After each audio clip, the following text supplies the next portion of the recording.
Perfect.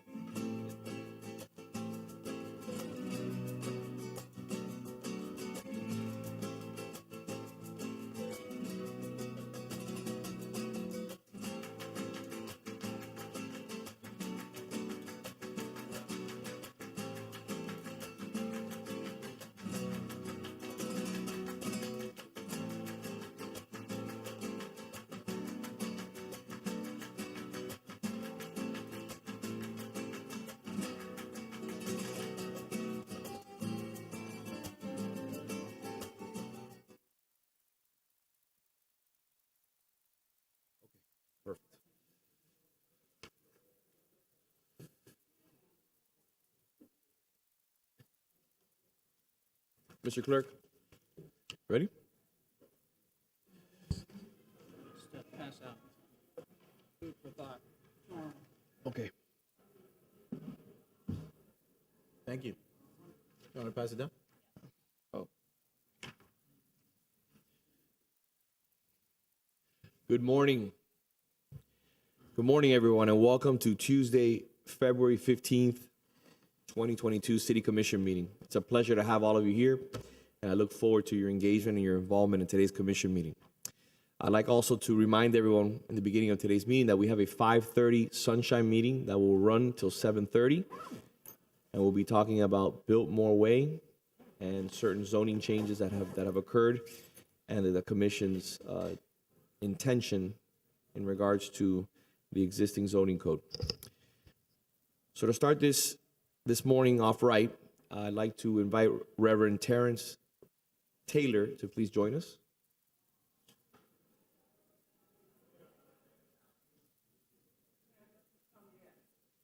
He has not come yet. Should we wait a few moments, Mr. Clerk? That was number. All right, would anybody like to lead us in an invocation?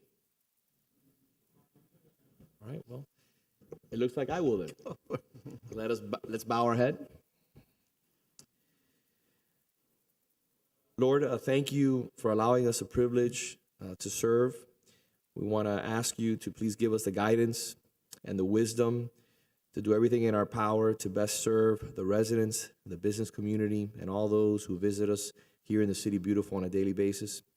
I ask you to please give us the wisdom and grant us the ability to not only serve this community, but also to lead in a way that shows compassion and that shows the necessary leadership to lay the groundwork for future generations. With that, we ask in your name, amen. Amen.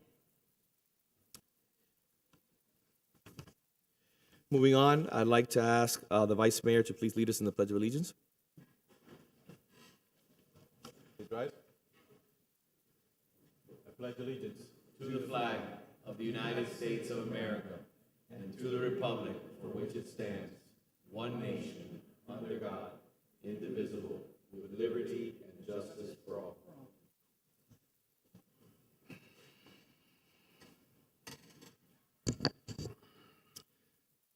Before we move on to presentation and protocol documents, I'd just like to mention something very quickly. If you see me stand up today, a significant amount of times during the commission meeting, or you see me standing behind my chair, I ask you for forgiveness. I am taking this as seriously as possible, but I'm having some serious back pains over the last few days. I have a herniated disc. So I was at home yesterday trying to nurse that, and I'm a little bit of pain. So I ask you for a little bit of, give me some time. If you see me walking around or passing the gavel off to the vice mayor, excessive amounts of time. So moving on, we'll move on to A1 in presentations and protocol documents.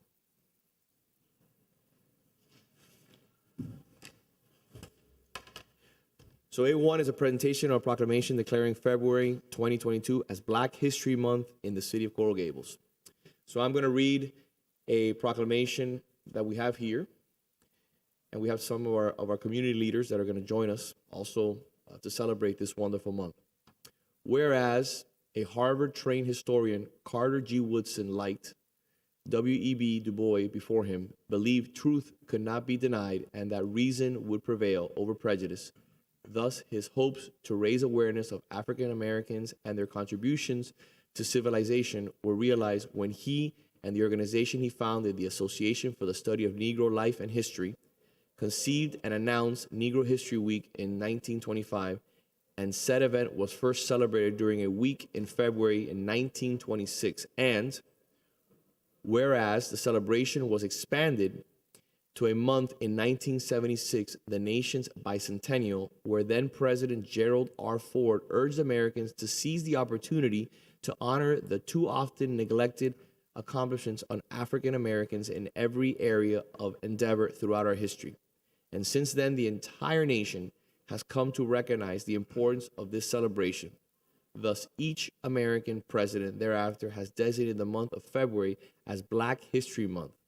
And whereas the month of February includes the birthdays of such notable historic figures as Frederick Douglass and our 16th President Abraham Lincoln, and also acknowledges special observance and programs wherein famous Black leaders such as the esteemed educator Booker T. Washington, widely renowned historian and author of The Souls of Black Folk, Dr. W.E.B.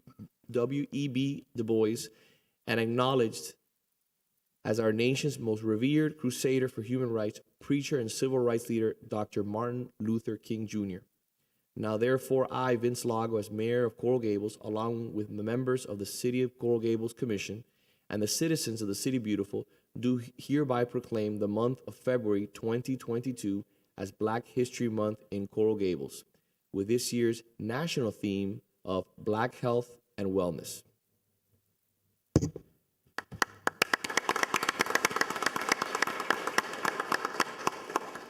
Can we have some of our colleagues please come up and say a few words? Mr. Prime, it's always a privilege to have you here. Thank you. All right. Well, thank you for having us here this morning. Mr. Mayor, members of the commission, city clerk, city manager, distinguished guests. Recording in progress. Thank you all.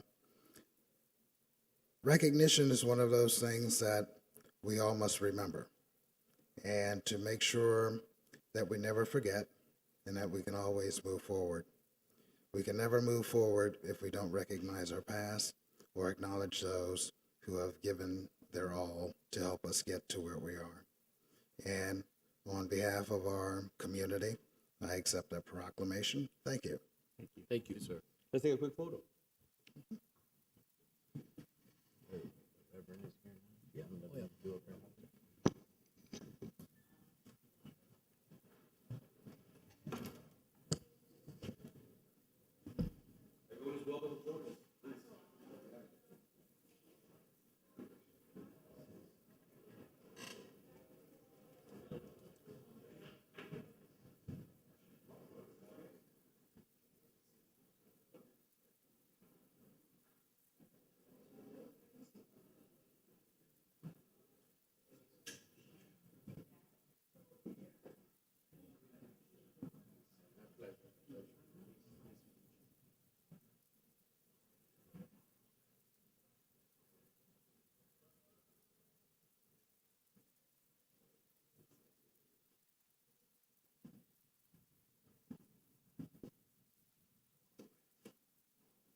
We're testing this camera.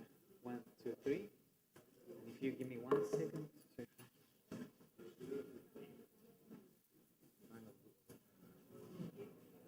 One, two, three. Thank you so much. Congratulations.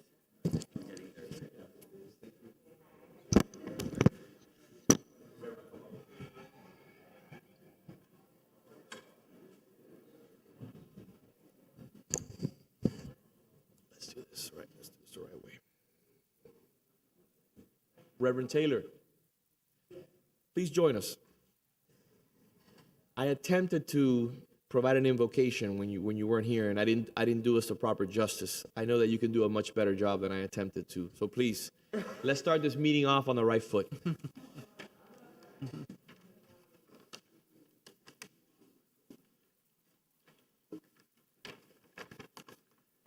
And I apologize. I live on County Line Road. No worries.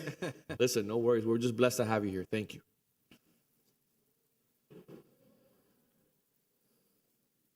Stony the road we've trod, bitter the chastening rod felt in days when hope unborn had died.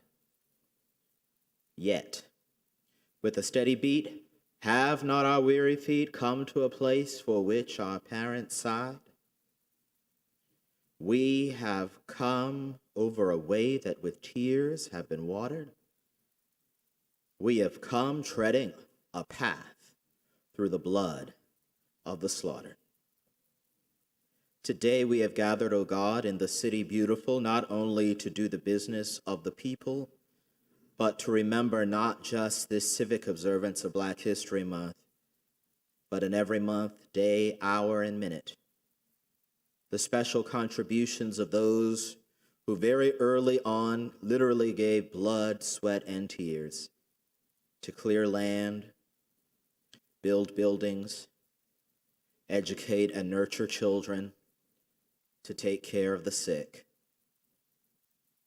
Grant that those who today lead the city beautiful may never forget those who now serve on another shore in that beautiful city.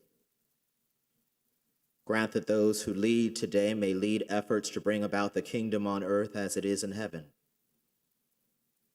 May they never forget the poor, the lost, the broken, the unwell, that in all their proceedings they may as they build up the powerful, they may also lift up those who feel powerless. Bless all the residents today, that they may care for one another as you care for them. Lead, guide, and sustain. All of these things we ask in the name of the one who created us all. Amen. Amen. Reverend, thank you so much for being here. We're blessed to have you, and have a wonderful day. And send your best to your congregation. Thank you. Moving on to A2, congratulations to Officer Robert Wheeler, recipient of the City of Coral Gables Officer of the Month Award.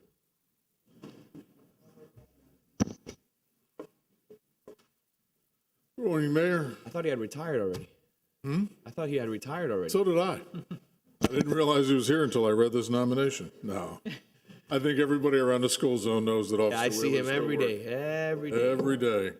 Breaking up domestic squabbles this morning, as a matter of fact, on the way in. So, Commissioners, the next couple are catching up on some of our Officer of the Month, some of the great work that that our employees do every day. For September 2021, Officer Wheeler was nominated for his quick action, which really wasn't unique to Officer Wheeler's abilities that he does every day that he comes to work. September 20th, 2021, the Coral Gables Police Department received a call that there was a suspicious person, witness advising several subjects that were breaking into vehicles in the parking lot on the west side of the Biltmore Hotel. Again, Officer Wheeler, not being dispatched to it, but out there on his motorcycle, responded as he does on so many occasions throughout his entire career, responded to the area along with Sergeant Zacchio, and continued to work the area, outside the area, looking for the individuals that they were prying on our visitors and also our residents' vehicles. As he continued to look the area, he ended up coming across them. Himself and Sergeant Zacchio coordinated an overall effort to take into custody 4 subjects without incident, and then later it was identified that this was an active ring of South American theft group based out of Chile and Colombia. Because of his actions on that day and leading, because of his proactivity, professionalism, and most importantly, his teamwork, he was awarded the Officer of the Month for September 2021. Congratulations.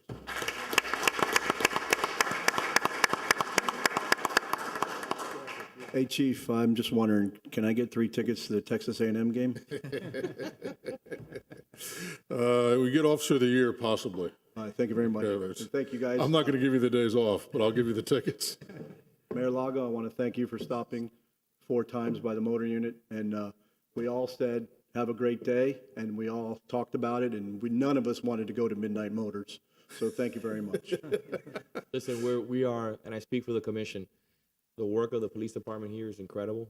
You know, the reason why the city of Coral Gables is the city of Coral Gables is because of the work of our law enforcement and our firefighters and our employees, all of the employees. And I can't stress that enough. You guys are out there, you know, doing God's work, and you guys are really, really, you know, putting forth an effort that's paying dividends, and you can see it. I mean, everybody that I talk to, you know, the residents and the business owners, they come to the city of Coral Gables because they feel safe, and the quality of life is elevated because of that safety. So, you know, it's the truth, and we're all very grateful. I know Commissioner Menendez wants to say something. I just want to add a personal note, since I know Officer Wheeler from his youth center days back in the, early 70s, at least for me, maybe earlier for you. I think you're a little bit older, but the fact that you grew up in our community and you continue to serve after all these years, you're what Coral Gables is all about. Congratulations on an amazing job. Thank you. And I do recognize the difference between Coors and Mena now. You're one of the few that do. Well, I pulled them both over, so, you know, it's one of those things. Oh, God. Here we go. Let's take a mug shot. I mean, picture.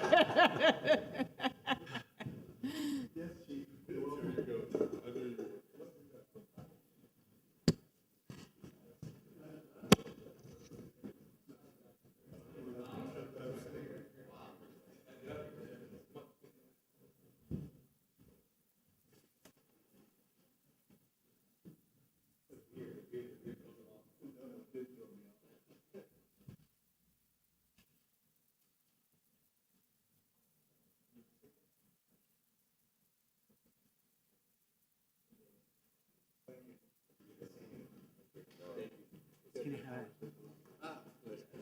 have a picture?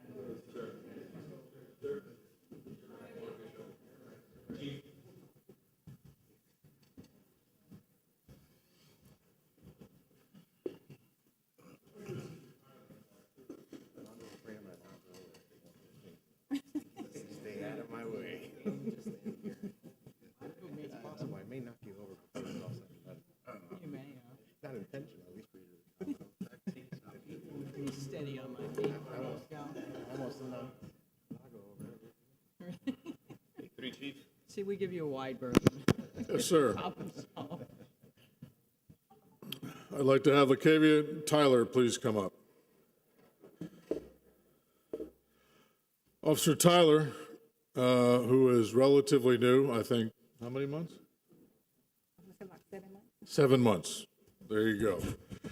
We received a phone call about 8 o'clock in the morning about a theft in progress of a bicycle in the area of Camposano Drive, or Camposano Avenue. Multiple units responded to the area to canvass the area looking for an individual who was wearing a black hoodie and black pants on a blue mountain bike.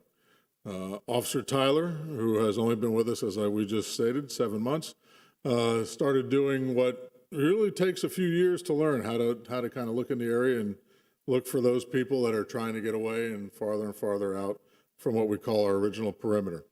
She saw an individual that fit the description on a bike. She continued updating dispatch on her location and the subject and waited for other additional units to come into the area, where he was safely taken into custody without incident. It was later discovered that he was also involved at Baptist Hospital, by Doctors Baptist Hospital, where he had left a stolen bike there previously. So again, we had been experiencing an uptick in bike thefts from our residents. They were actually taking them from people's driveways, people's garages. This individual was later identified as someone who had a pretty violent past, however, but at this point, or because of her actions and the way she kind of coordinated herself, as much of a senior officer, she was nominated and was awarded the Officer of the Month for November 2021.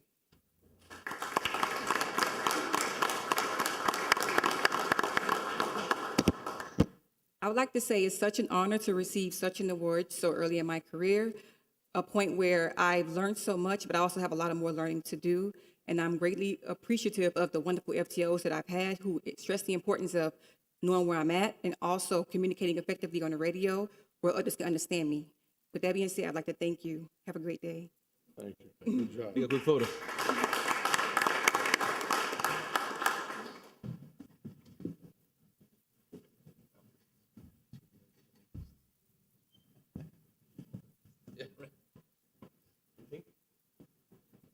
I'll make the motion.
Thank you, guys.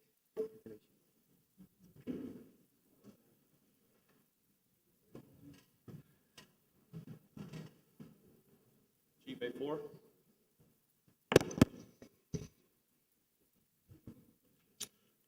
I'd like to have Officer Ashley Sharon please come forward. Now, I know most of you recognize Officer Sharon because she rides on top of Rockaway, our horse. Part of her other duties, and that's only part-time, is she's also in the zones and in the areas. In December 19th, 2021, at approximately 18:35 hours, Officer Sharon responded to the 1400 block of Blue Road reference to a watch order that was assigned. And when our neighbors, our residents go out of town, we actually have watch orders and the officers go by as calls permit to check on that. She did, and she was aware that it was a vacant and unsecured property without power.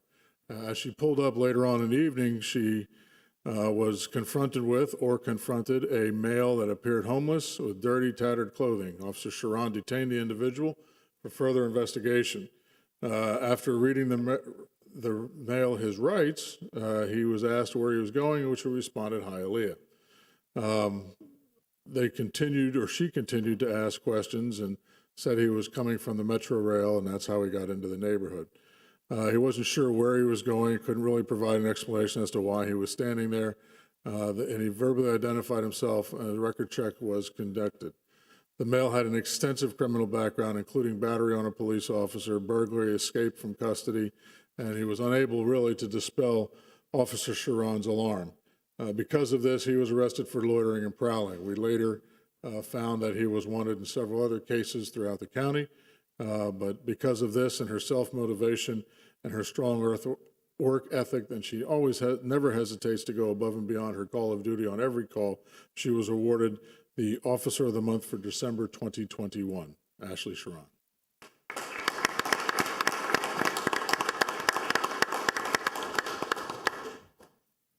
Thank you so much. It's an honor to be here. City of Coral Gables came to my life a little bit later than most. However, it's become my home, and I'm honored to be a part of it. So thank you. Thank you.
Congratulations.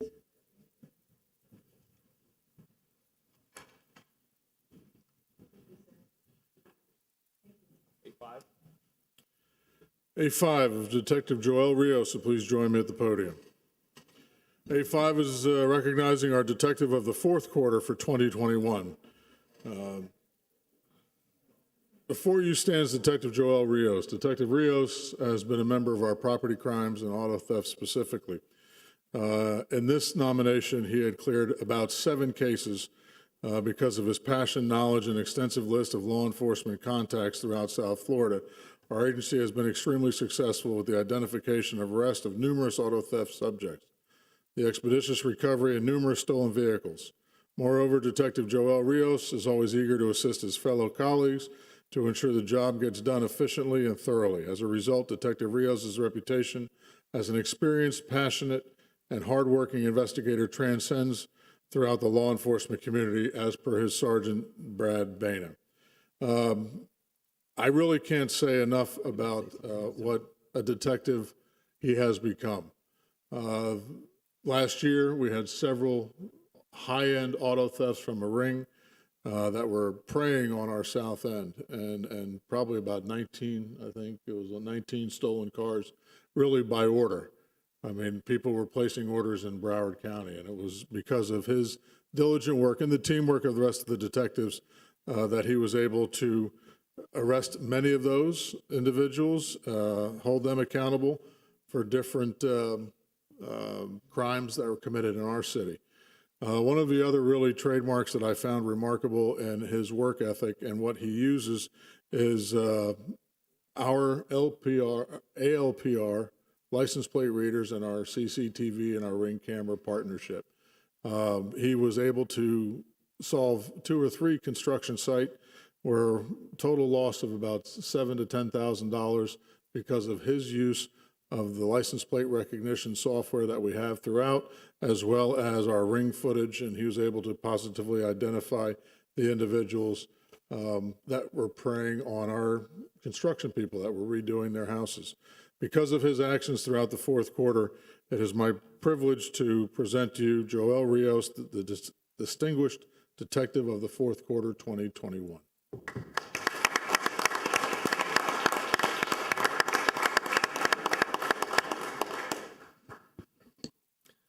Mayor, Commissioner, City Manager, and Chief, I am honored and humbled to receive this award. Thank you to Sergeant Baena for this wonderful nomination and the awards committee for the recognition. However, I would not be here if it wasn't for my Lord and Savior, Jesus Christ, who has allowed me to serve my community to the best of my ability. I want to thank my wife, Sherry, for her support. Baby, you know how many hours I spent outside our home in order to catch the violators of the law, better known in our house as the bad guys. Baby, again, thank you for being there for me. I want to thank Chief Hudak for giving me the opportunity 3 years ago to serve my community as a detective in the Criminal Investigations Division. Thank you, sir, for believing and trusting in me.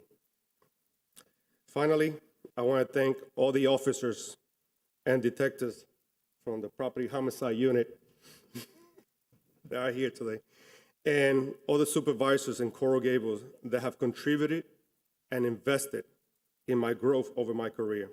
God knows I could not have been here without their input and guidance. Thank you, and God bless you all.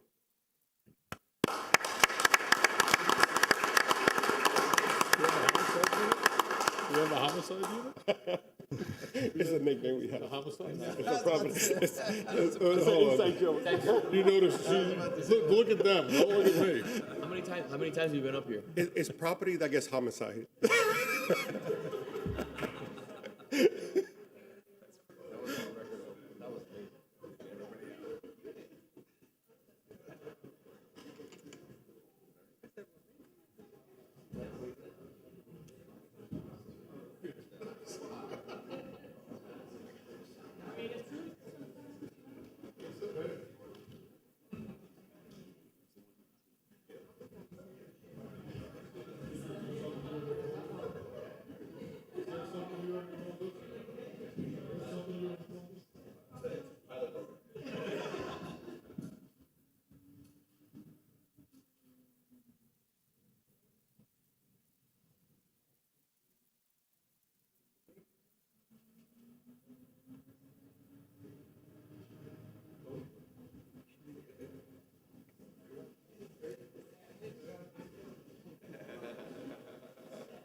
Thank you. Congratulations.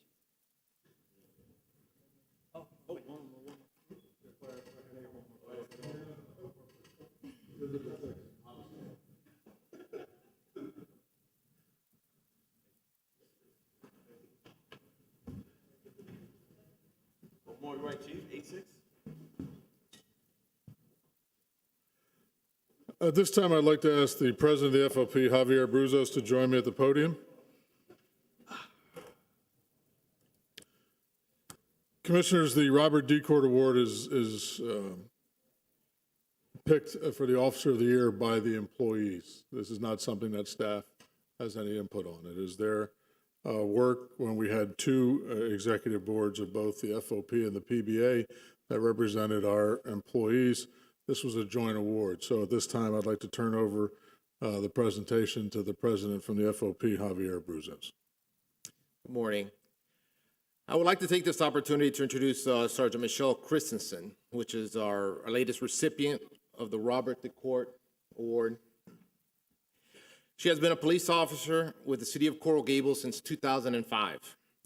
She was assigned to the Uniform Patrol Division, and in 2012, she was transferred to the Criminal Investigations Division as a fraud investigator, and she was assigned to the State Attorney's Office Human Trafficking Task Force.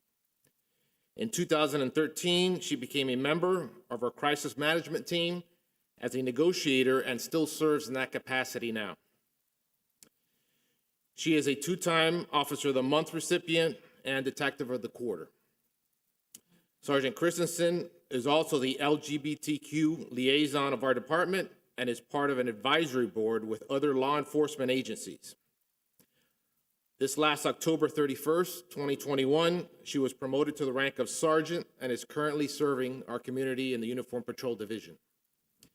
As a patrol supervisor, she understands the importance of the job and the need to keep our residents safe. Sergeant Christensen takes pride in everything that she does and puts the needs of the department first. She always goes out of her way to assist her fellow officers wherever there's a need. She exemplifies courage, dedication, and devotion to duty. She always promotes morale and good brotherhood or sisterhood. Congratulations, Sergeant Christensen.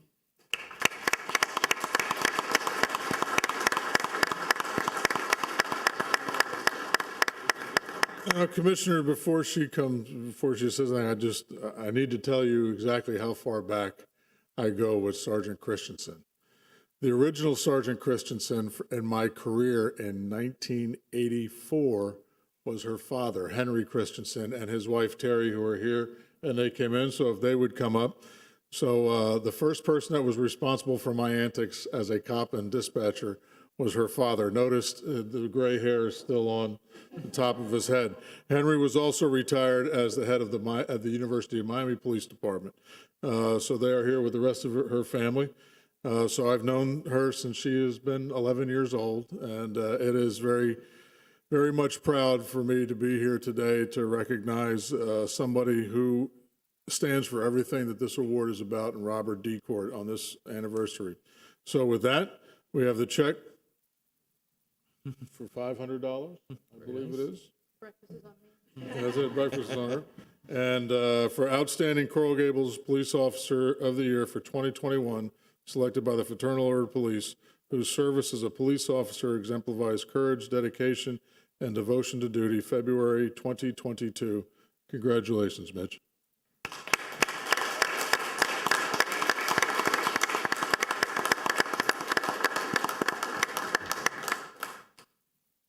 I never thought I'd be receiving this award. I am part of a long line of exemplary officers who have received this award in the past, and I never thought I'd be standing here. So I am completely honored to be here today, to be the recipient of this award. I took some time and I researched Officer Robert DeCourt, and he was an incredible officer.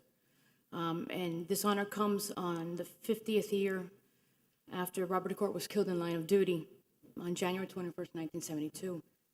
I learned that he was a family man and that he passed up a lot of promotions just to be home to spend time with his wife and 3 kids.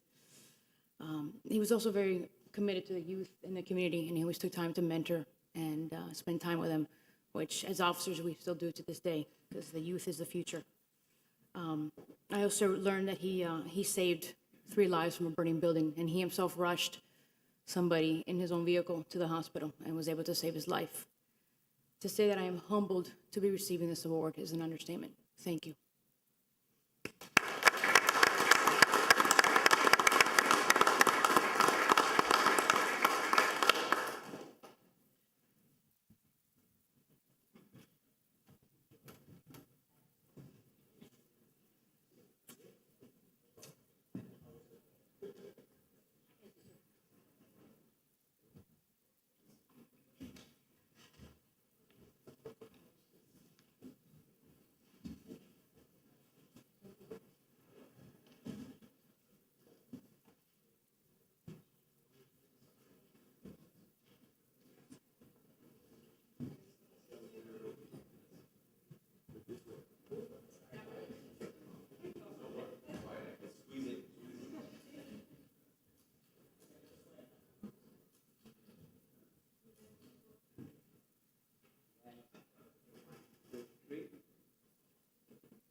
Mr. Anderson, A7.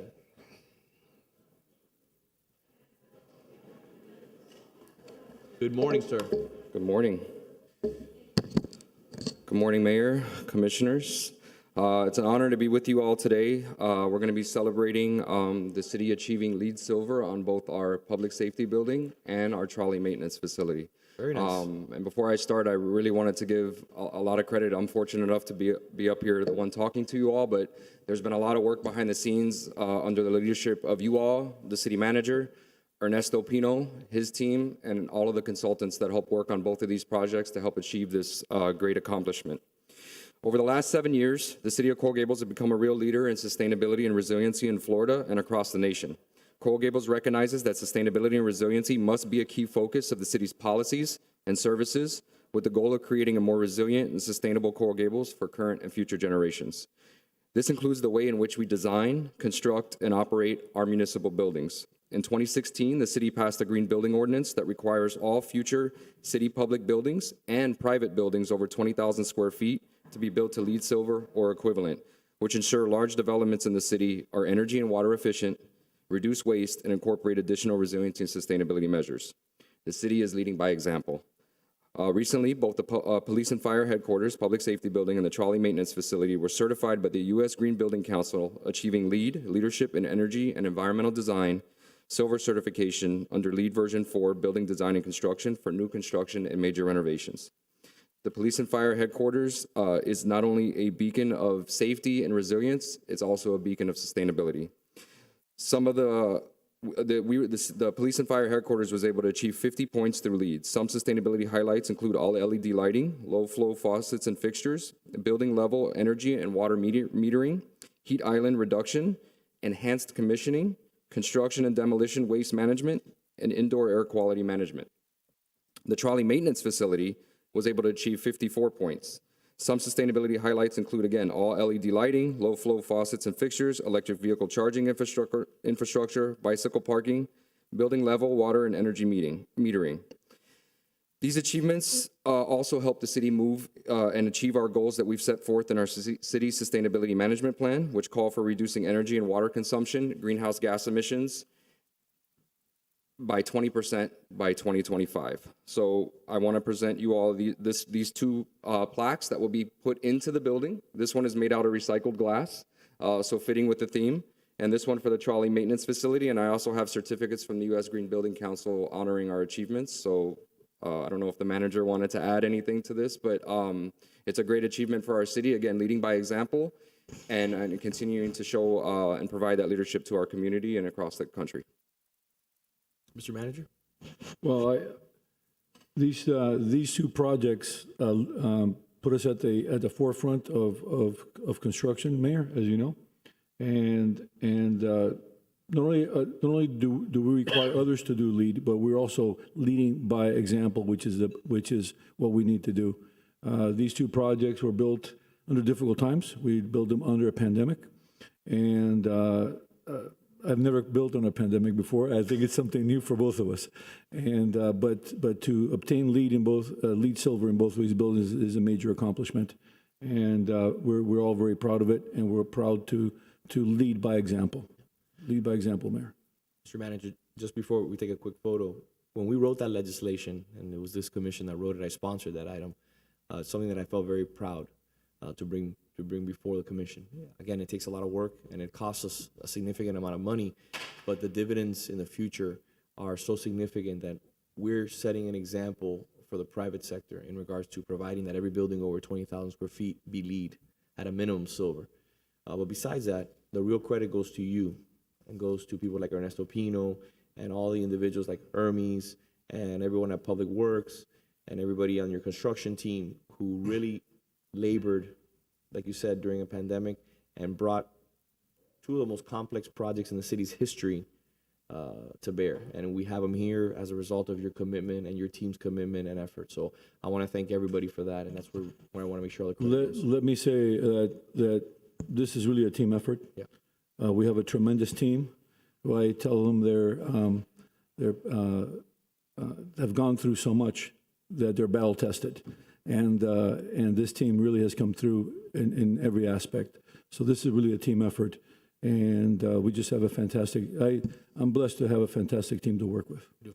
I would just add, I want to give credit also to Mayor Lago, because he's been walking the walk on this since day one. He and I think he deserves a lot of credit, because I think you guys know you're empowered and you have a mandate to do these things because of the leadership that he's brought to the city since he got here, and I think that's very important. So thank you, Vice Mayor. We get a lot of credit as a group, but he's really the one that since day one has been, really pounding that drum, and I give him a lot of credit for all the city's efforts in this area. So listen, at the end of the day, I'm grateful. I'm appreciative of the recognition, but at the end of the day, the commission, along with our leadership here and all the employees. And I just want to continue. If you notice, one of the themes that this commission always harps on is the employees. We are incredibly grateful. You're working hard, especially coming out of a pandemic, and we're noticing that. And we just want to make sure that we acknowledge your efforts. Your team has done a great job, and commissioning is a labor of love. It's incredibly difficult. I've seen a lot of projects not get LEED accreditation as a result of just not following the rules and not following the guidelines. Your team accomplished a very difficult goal. So I just want to say congratulations and thank you. Thank you. Let's take a quick picture.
get the excitement going. That's awesome. I remember when we brought that up, we were like, yeah, we do this. And we did it also, of course. All right. Moving on to A8. This is a congratulations to our finance department, and I'd like for our director to please come up. The Government Finance Officers Association has awarded our finance director, Diana Gomez, with a Certificate of Achievement for Excellence in Financial Reporting. The Certificate of Achievement is the highest form of recognition in governmental accounting and financial reporting, and its attainment represents a significant accomplishment by a government and its management. Congratulations to our finance director and her team for always making us proud. The floor is yours. Thank you very much. I am very proud of my department as well as our city for achieving this recognition. I did want to say a special thank you to my assistant finance director, Sally Olaola, who works so hard every single day to make sure our accounting and financial reporting is deserving of this recognition, as well as her staff, our comptroller, Stefan June, our accountants, Cecile Fernandez, Carolina Alvazuri, Ivan Baez, and everybody in our department that works so hard every day to make sure that the financial reporting of the city is really excellent. And so the GFOA may put my name on that certificate, but it is really something for the whole department. So I thank them very much. Let's take a quick picture. Congratulations. Thank you.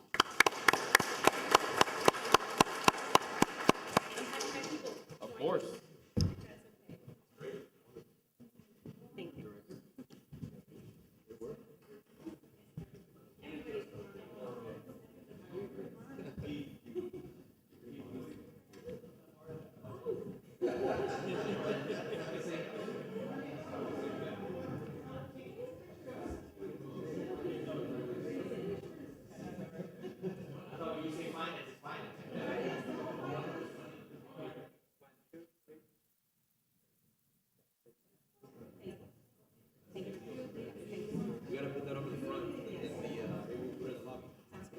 I do want the close up if you can have it there.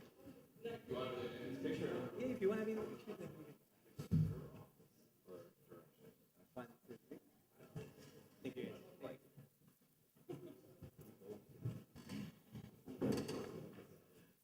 Great job, Diane.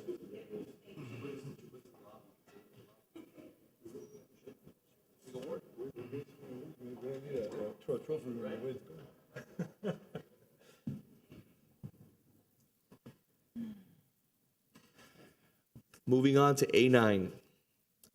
Congratulations to our city attorney, Miriam Soler Ramos, who was just sworn in as a Cuban American Bar Association president earlier this month. CABA is a non-for-profit voluntary bar association founded in 1974 by lawyers of Cuban descent. CABA's mission is to promote equality of its members, increase diversity in the judiciary and legal community, and to serve the public interest by increasing awareness to the study of jurisprudence. CABA provides pro bono legal assistance throughout the CABA profession and works to defend human rights in Cuba. Miriam has served as CABA director since 2015, and she is the second sitting city attorney to hold the role of president. I want to congratulate our city attorney on behalf of the commission and the entire city. It is a great honor for her personally, for the city, and for her office. Madam City Attorney.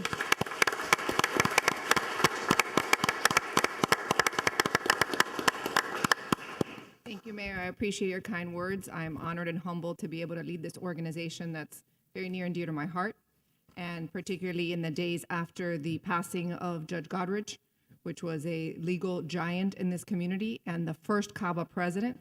It just increases my motivation and zeal to lead this amazing organization.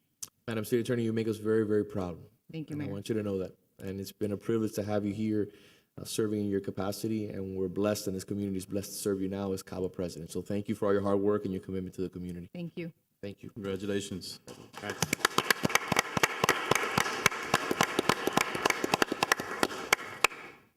Moving on to the approval of city minutes for the months of January 11th and January 25th, 2022. Move it. Second. Aye. Moving on to public comment. Is Mr. Jackson Rib Holmes. Everyone, just like we mentioned in the last commission meeting, we're affording everybody 3 minutes to speak. The floor is yours, Mr. Holmes. Thank you for being here. Thanks. I hope you'll let me run a little bit. First of all, it's great. Greatest part of the meeting is the beginning, right? Our police are so impressive. I have two comments of praise and a plea for your help on parking. So, first of all, I want to thank you all of you, for doing the mobility hub. Take it to the bank. This has doubled the value of my property. This is a beautiful building. It's the safest parking garage in the state of Florida, maybe the safest parking garage in the country. Safety, saving lives.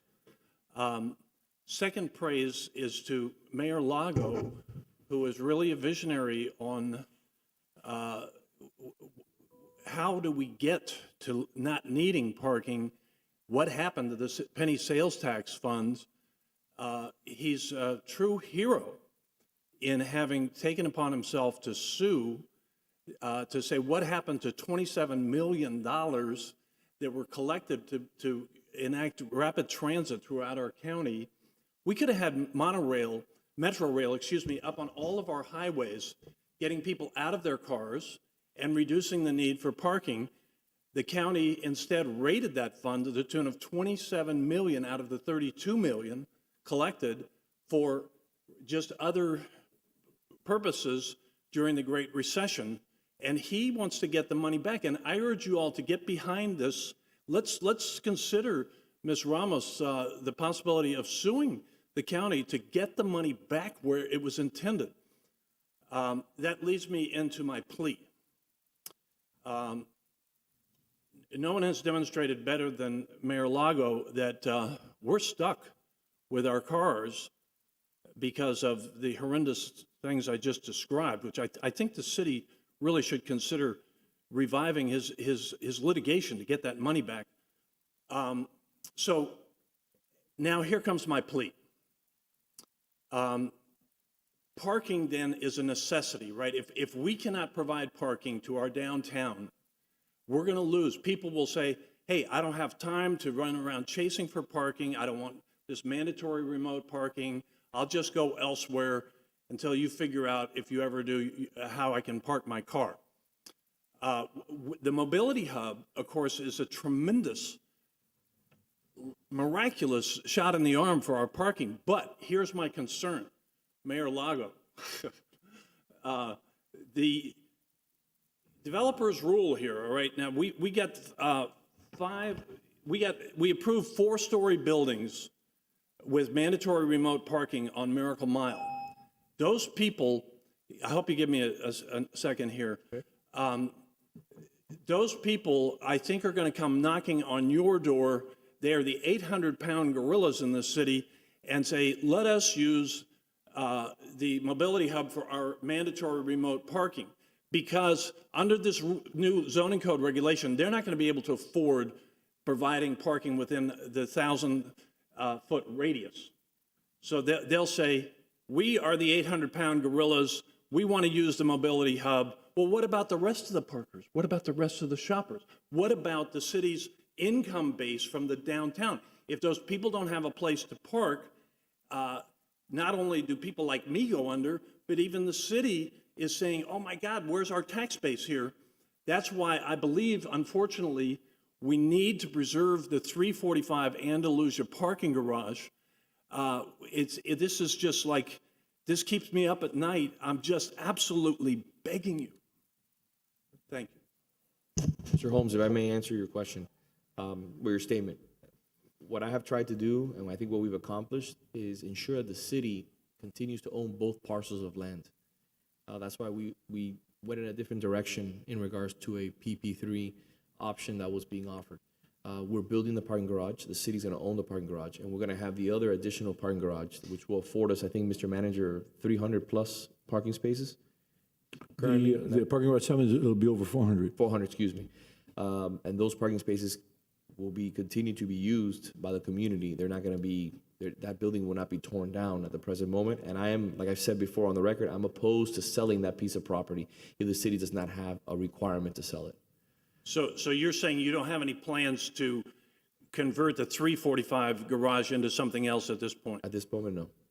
Yeah, and you have been courageous in fighting to keep the city land from, like. Well, it's not only myself, it's the commission, the manager. And Pat Keon. And, No, and the I team, was everyone, here. I was here. You deserve praise. Thank you weathered the storm. Thank you. But we got more storms coming. We do. But I give you my word that we're not going to be getting rid of that parking garage anytime soon, okay? Thank you. Mr. Mark Trowbridge. Dr. Trowbridge, the floor is yours. Good morning, everybody. Mark Trowbridge from our Coral Gables Chamber of Commerce, 201 Alhambra Circle. And thank you, Mr. Mayor, for the opportunity to address you during public comment. I too want to add congratulations on behalf of our chamber leadership and membership, many of whom are part of the CABA organization, and extending our well wishes and congratulations to Miriam on her taking the helm of the organization. Miriam, we're very, very proud of you and look forward to opportunities to continue to work together and align where we can. So congratulations. I also want to thank many of you in the room today for assisting us in putting on our first Burgerlicious in 27 months, our 10th anniversary celebration this past February the 3rd. Mr. Mayor, I'm hoping that the eating of the various burgers did not contribute to your sore back. I know you were lifting quite a few during your role as a judge. But want to especially thank our city folks in the Parks Department, working very closely with us to make sure we had a safe and memorable event. Certainly want to thank Alex Escobar and, of course, the entire police force for all of the work they did to make sure that we were able to block the street off and have an incredible event. Nearly 1,000 people attended the event, and the proceeds from that event, as you know, help fund our Welcome Center, which is not only for visitors to our community, but for our residents who are welcoming visitors and for folks that want to learn more about our city beautiful. And finally, I'd just like to mention that was very privileged to participate in a fly-in this past week with all of the members of our commission, as well as some of our outstanding staff. And this was a first for our chamber to travel with the city. We have gone up for a number of years on our own with our membership, but this was a kind of second bite at the apple for us, which was outstanding. And for those of you that are listening and participating in today's meeting, you should know two things. I think number one is how proud you should be of all of our elected officials for the hard work they do in Tallahassee, for the relationships that they have, and for their unabashed desire to bring dollars back to the city of Coral Gables, whether it's through a direct appropriation or for other methods. I watched the mayor, the vice mayor, and each of the commissioners talk to the governor, various leaders in the House and the Senate, and really advocate on behalf of Coral Gables. I think you all know we are strong stewards of our dollars, and therefore we should be rewarded, not penalized for having dollars in our coffers, but opportunities to do the repairs that we need to do for Venetian Pool, mitigation that might be needed to be done for a former incinerator site. And of course, you just heard conversation about the mobility hub. And so the work of going up, it's not easy to get to Tallahassee. It's an expensive trip to go up there. But most importantly, the time and effort that each of our commissioners gave, working closely with Chelsea, of course, and Naomi and Martha Pantine. I got to see it in action. Thank you for including our chamber. And thank you for the great, great privilege of working together for our business community, for our residents and citizens, and for our city beautiful. Thank you very much. Mark, thank you. Thank you for allowing us a privilege also to officiate this year's Burgerlicious. It was delicious. It was a great event. It was a great family event. So many young professionals, so many people coming out of work, enjoying, happy to be back, enjoying, this community after almost 2 years away as a result of COVID. In regards to Tallahassee, we have to do it again. I appreciate the fact that the chamber was our partner that came up with us.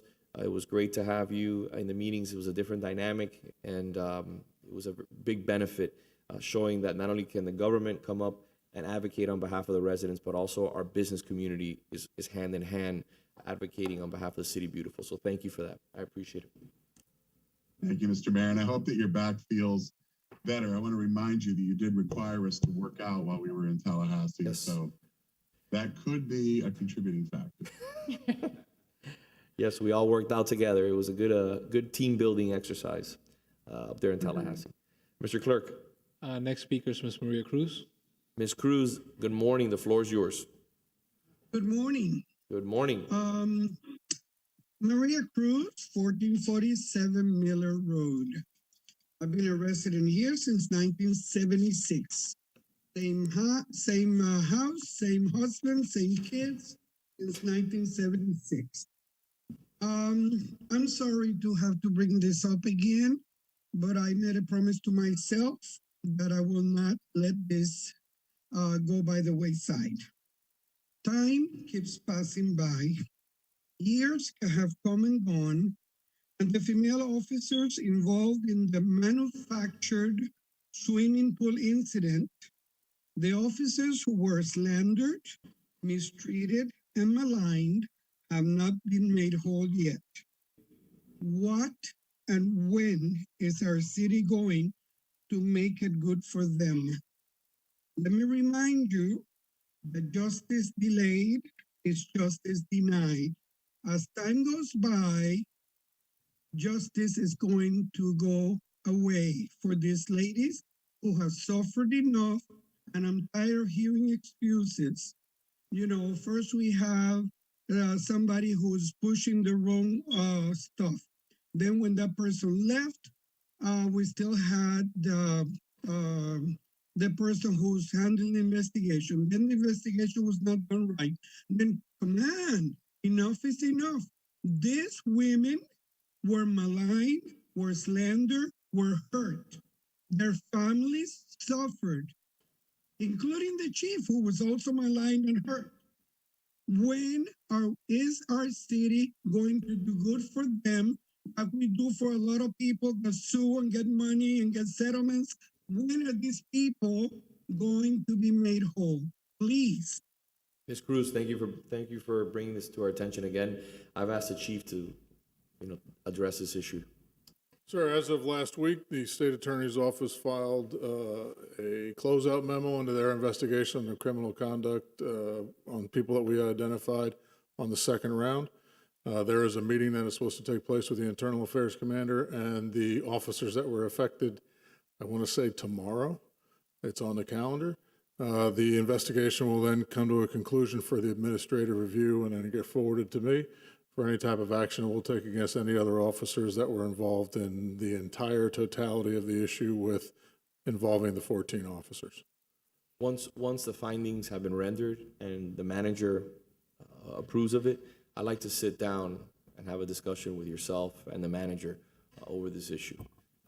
Ms. Cruz brings up a lot of good points in regards to the female officers, along with yourself and what transpired. And I'd like for my colleagues on the commission to also have a briefing in regards to what transpired and why it's taken so long to address the issues at hand. Yes, sir. So we can do that hopefully by the next commission meeting, which will be in March. I would gratefully appreciate that. Because I agree with Ms. Cruz. We have to turn the page, but let's turn the page appropriately. I don't want anybody who works for the city or anybody who's involved with the city to feel that we have, tossed them by the wayside and this is not an important issue to address. This is incredibly important. So I don't want to talk about too much. I don't want to talk about too much of it right now, obviously because we're on the record and these are conversations. There's an investigation ongoing, so I want to respect that. But at the end of the day, we need to face this head on, and I want to make sure that these women get the respect that they deserve. Okay? Yes, Thank sir. you, Chief. I appreciate it. Okay. Thank you for your hard work. No problem. Mr. Clerk? That's it, Mr. Mayor. Okay. Let's close the public comment. And we'll move on to the mayor's comments. But before we do that, I want to defer item G5 on behalf of Commissioner Force and on behalf of myself. D1 will also be deferred, but I'm just going to read something very quickly into the record in preparation for next month when Commissioner Regalado does come to speak on the issue. During the Miami-Dade County's February 1st commission meeting, the County Commission voted to allow cities to opt out of protecting peacocks if they are able to present a plan for humanely removing these birds from properties where they are not welcome. Although the item is on today's agenda, we are deferring the discussion to take place at our next commission meeting, where we would like to invite County Commissioner Raquel Regalado to provide us with more information relating to this legislation. Unfortunately, she could not attend today's meeting because the Board of County Commissioners also are having their meeting today. This is important, and this is something that we're going to have to face. I know that we have certain people that are in favor of the peacocks and some that are not, but all of us on this dais have received phone calls and emails, and as of late, the drumbeat has only gotten louder in regards to peacocks resulting in property damage or chasing after young kids or just being a nuisance. So we have to find a humane way to address this issue. And I'd like for the county commissioner to come and speak at the next meeting in March to tell us a little bit more about the legislation and what path we can take as a community to address this issue. Mayor, sorry, if you're done with that, I was going to also defer G1, which was put on sort of by accident. However, I understand the clerk was under the impression that one of my colleagues may have some comments on that Commissioner Anderson may have some comments, and I didn't want to take it off if she has something she wants to address. We can leave it on, it's not a problem. Well, I distributed a copy of a ticket and to bring to your all's attention, and my comment on that briefly is the confusion on the ticket. I have provided it to the city attorney. She said it doesn't comply with our current ordinance and hasn't been approved, and then enforcement actions are going to be taken. Okay. Someone had So we could approached me defer. about that. We can defer G1 to the March.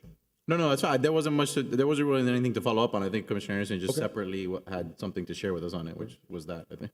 Was that, Yeah. and then I was tying it in too because of the issues regarding the Biltmore parking lot, I think need to be, brought out in the sunshine, and Miriam will update us on that progress. Okay, great. Okay. Item D2, under mayor's comments. I want to update you in regards to the Transportation Planning Organization resolution, which I sponsored, which provides a scope of services and the budget required to conduct a study along US 1 from 27th Avenue to Southwest 72nd Street. So, during the October 21st, 2021 TPO board meeting, resolution number 51-2021 was approved, authorizing the TPO executive director or designee to develop a scope of services and budget to conduct a study along US 1 from 27th Avenue all the way to 72nd Street to maximize the capacity of this corridor via multimodal and or roadway improvements. During the January 20th, 2022 TPO meeting, a request to develop a scope of service for a study was approved by the TPO board. The objective of the study is to conduct a traffic analysis to assess vehicular and pedestrian crossing access along and across US 1 from 27th Avenue to 72nd Street and provide recommendations to maximize the capacity of this corridor via multimodal and or roadway improvements. US 1 is an important north-south corridor in Miami-Dade County, linking residential communities to Miami's urban core. The study corridor includes the City of Miami, City of Coral Gables, and the City of South Miami. Currently, US 1 experiences considerable traffic congestion, specifically between the areas of Southwest 27th Avenue and Southwest 72nd Street in Miami-Dade County, in part due to the increase of commercial and residential development projects in the area. This study will analyze the accessibility and mobility impacts of recently constructed and future approved commercial and residential development projects in the area along the corridor. The study will identify potential congestion locations, bicycle and pedestrian demand and constraints, and evaluate multimodal transportation improvement needs on future travel demands along and across US 1 from 27th Avenue to 72nd Street. This study will also serve in place for the much anticipated study that residents were promised 5 years ago for a US 1 corridor study. At the time, the city paid a consultant over $40,000 and no study was concluded or followed through. As a member of the TPO board representing the city, I saw the opportunity and thought it was an effective way to use 100% of the funding acquired from the Federal Highway Administration Surface Transportation Block Grant Urban Funds. The study is projected to be completed in 7 months, upon issuance of a notice to proceed. The reason why I mentioned it's 100% from Federal Highway Administration Surface Transportation Block Grant urban funds is because there's been a miscommunication for some reason that the city is paying for this study. Under no circumstances is the city paying for the study. This is not coming from city tax dollars or from the coffers or any impact fees or anything of that such. What we're doing here is taking advantage of an urban fund, block grant fund, which will provide us a much needed study, finally, after years and years and years of discussing it, at no cost to the city. I'm looking forward to the findings of that study and seeing how we can work with the county and with the state to find areas of major congestion, for example, on Lejeune and US 1, major issue now that you've seen projects that have been developed in that area. For example, the Gables Station project. That's absolute gridlock on Ponce and Lejeune in the mornings. We need to find ways, even if those ways may take years to implement, but at least we need to have a roadmap to find solutions. And I think this is a good opportunity at no cost to the city. So I appreciate my colleagues trusting in me as your TPO appointee. And if you have any other ideas on how we can make this study even better, please feel free to add. My staff sent this along to you in a memo, and we also sent it along to the appropriate city boards for their review, their consideration, and for their ideas. So thank you for that.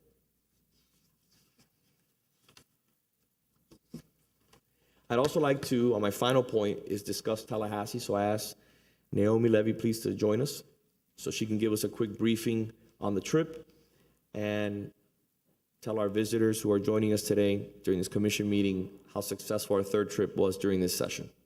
Good morning, Naomi Levy Garcia, Assistant City Attorney and Intergovernmental Affairs Manager. Successful, it's a very good word to describe our last trip. And while I can go on and on, I think a picture says 1,000 words. We have a bunch of photos from the trip. If we can please pull them up so we can take a look at all of the individuals who you guys were able to meet with. This is Speaker Pro Tempore Brian Avila, and a sponsor of the city's gondola building appropriation request. Here we have the chamber and the entire commission, also Martha Pantine. Brian Avila again. And here the man of the hour, the governor, who we were able to meet with. It took a few tries, but we were successful in getting some time on his calendar. And the mayor's in action, describing the city, our appropriation requests, how much we would hate to see the veto pen in action when those requests reach his desk through the budget. Here we have Rep. Nick Duran and the future speaker, Mr. Perez. This is a great meeting because it shows a bipartisan effort of two South Florida leaders understanding the importance of what Coral Gables is going through and what we need. So we're able to speak to a Democrat and a Republican, explaining them the needs of South Florida, especially Coral Gables, and they both understand our issues and what we're trying to achieve and why we're visiting Tallahassee. And I think that's illustrative of the day delegation this year and the last couple of years. There's a lot of collaboration between the Dems and the Republicans. And this was a very important meeting here. If you go back one, yeah, that is the House Appropriations Chair, Rep. Trumbull. I think we had maybe 20 or 30 minutes with him where you spoke about our projects in detail and about the city in general. So a lot of times when we go to Tallahassee, individuals may not be familiar with the city of Coral Gables. They may have never been to the city of Coral Gables. So part of the mission is to educate them about what kind of city we are and what kind of government we are. If I can add something to that, Naomi. So this meeting was impromptu, and we have to give thanks to Speaker Pro Tem Avila, who was able to get us that meeting. This is one of the most difficult meetings, along with the governor, to get, because this gentleman is very busy. Imagine he has the keys to the coffers. And another good point about this meeting was that we were able to divide and conquer. So Commissioner Anderson and the Vice Mayor and some of our other team members went to meet with another legislator, while we were able to sit in this meeting because we had the full team up there. We had a complement of individuals up there. So we were able to divide and conquer and meet with as many people as possible. So this meeting was important, like Naomi said, because we were able to explain to the appropriations chair why the city of Coral Gables needs to avoid the veto pen and needs to be considered for as much appropriations as possible, because we're a city who is incredibly fiscally responsible, and we're fiduciaries. And we want to be rewarded for that. We don't want to be penalized. And those are things that we kind of explained to every elected official up there about how careful and how thoughtful we are as a city in regards to spending. And that is something that goes a long way in Tallahassee. I explained a little bit about our unfunded liability and how we made it a priority to address that over the last 10 years. I also talked about how we have the second lowest millage rate for a full-service city. That hit home. I also talked to them about the amount of money that we have in the coffers to ensure that if a rainy day were to come, that we're covered. I talked to the leaders a little bit about our infrastructure endeavors and how much we've invested in infrastructure. I talked about our public safety building, and all these points resonated, especially with the governor and the speaker and the appropriations chair, because they understand and they're fiscal hawks. So when they see a city doing that, I wanted to make sure that we hit home on those points so they understood that we're not spending wildly on a credit card. We're being very thoughtful and we're being very methodical. And I think in that same vein, I just want to mention that the city appears to be very well positioned for the budget. We have 5 of our 7 appropriation requests funded in either the House or the Senate budget, and now the legislature is going to enter into budget conferencing and we'll figure out where those numbers finally land.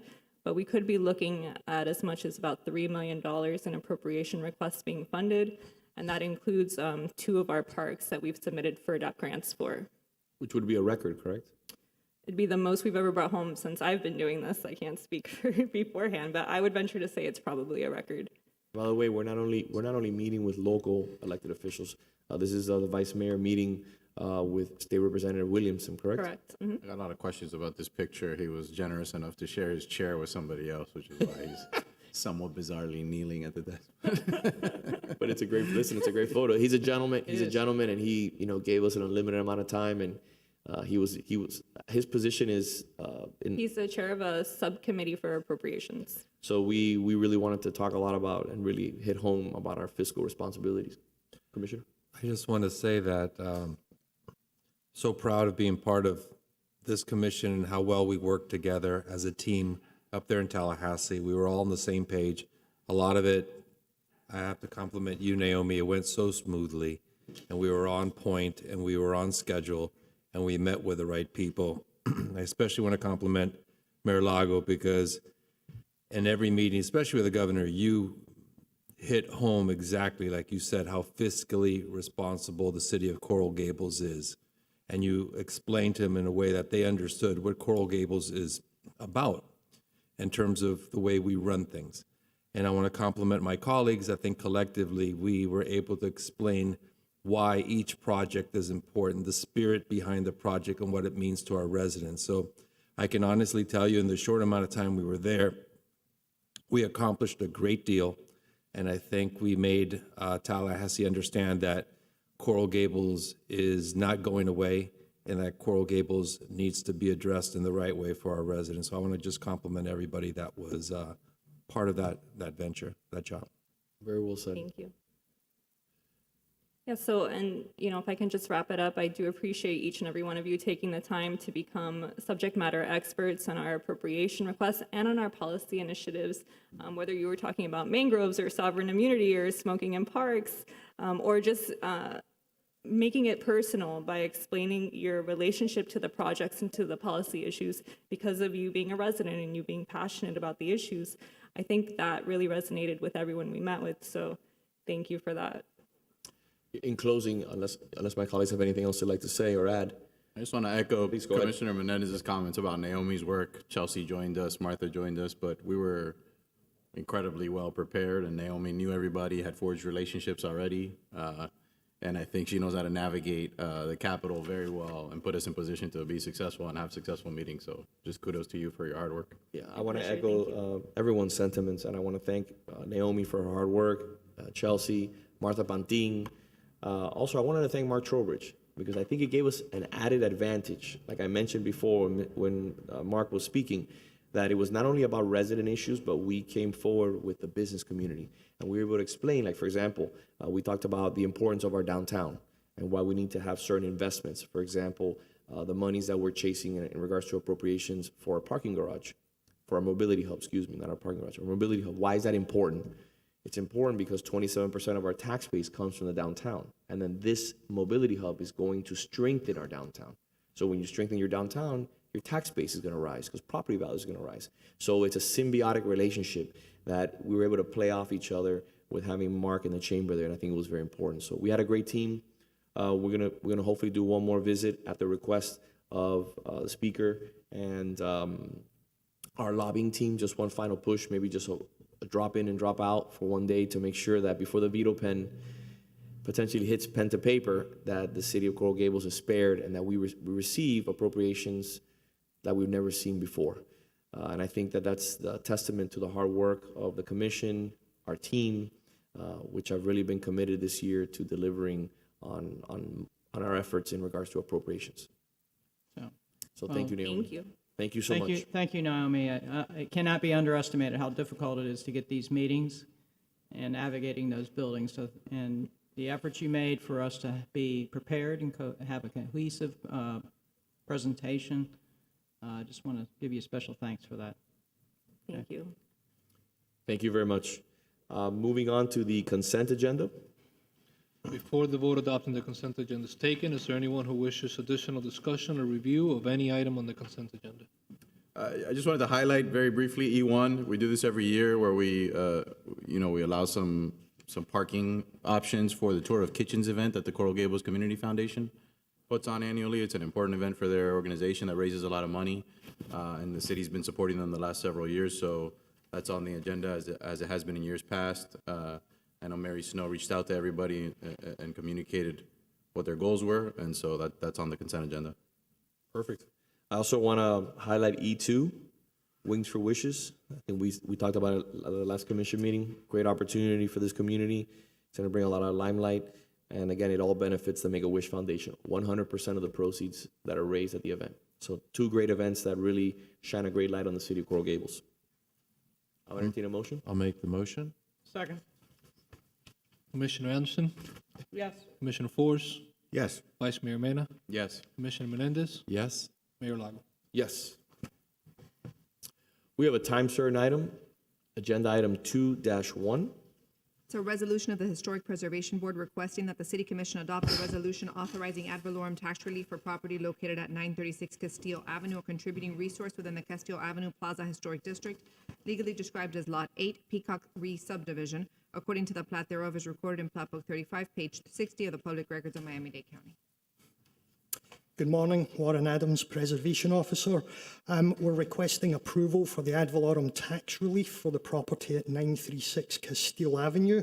This is a contributing resource within the Castile Avenue Plaza Historic District. The property owners have undertaken a large amount of both restoration and new construction work.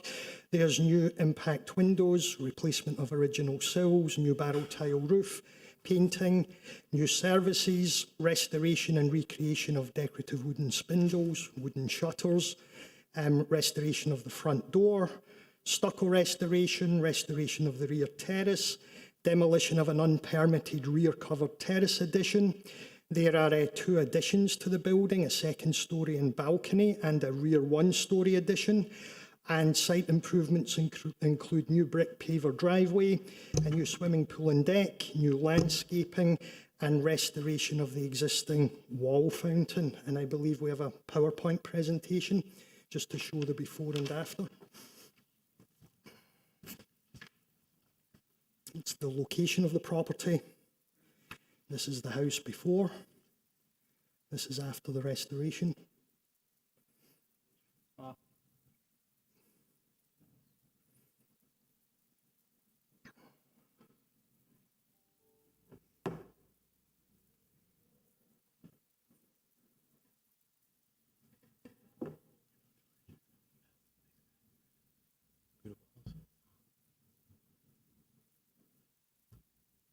I think that one's good because it shows how you can quite easily do an appropriate addition to a historic property if it's done well and correctly.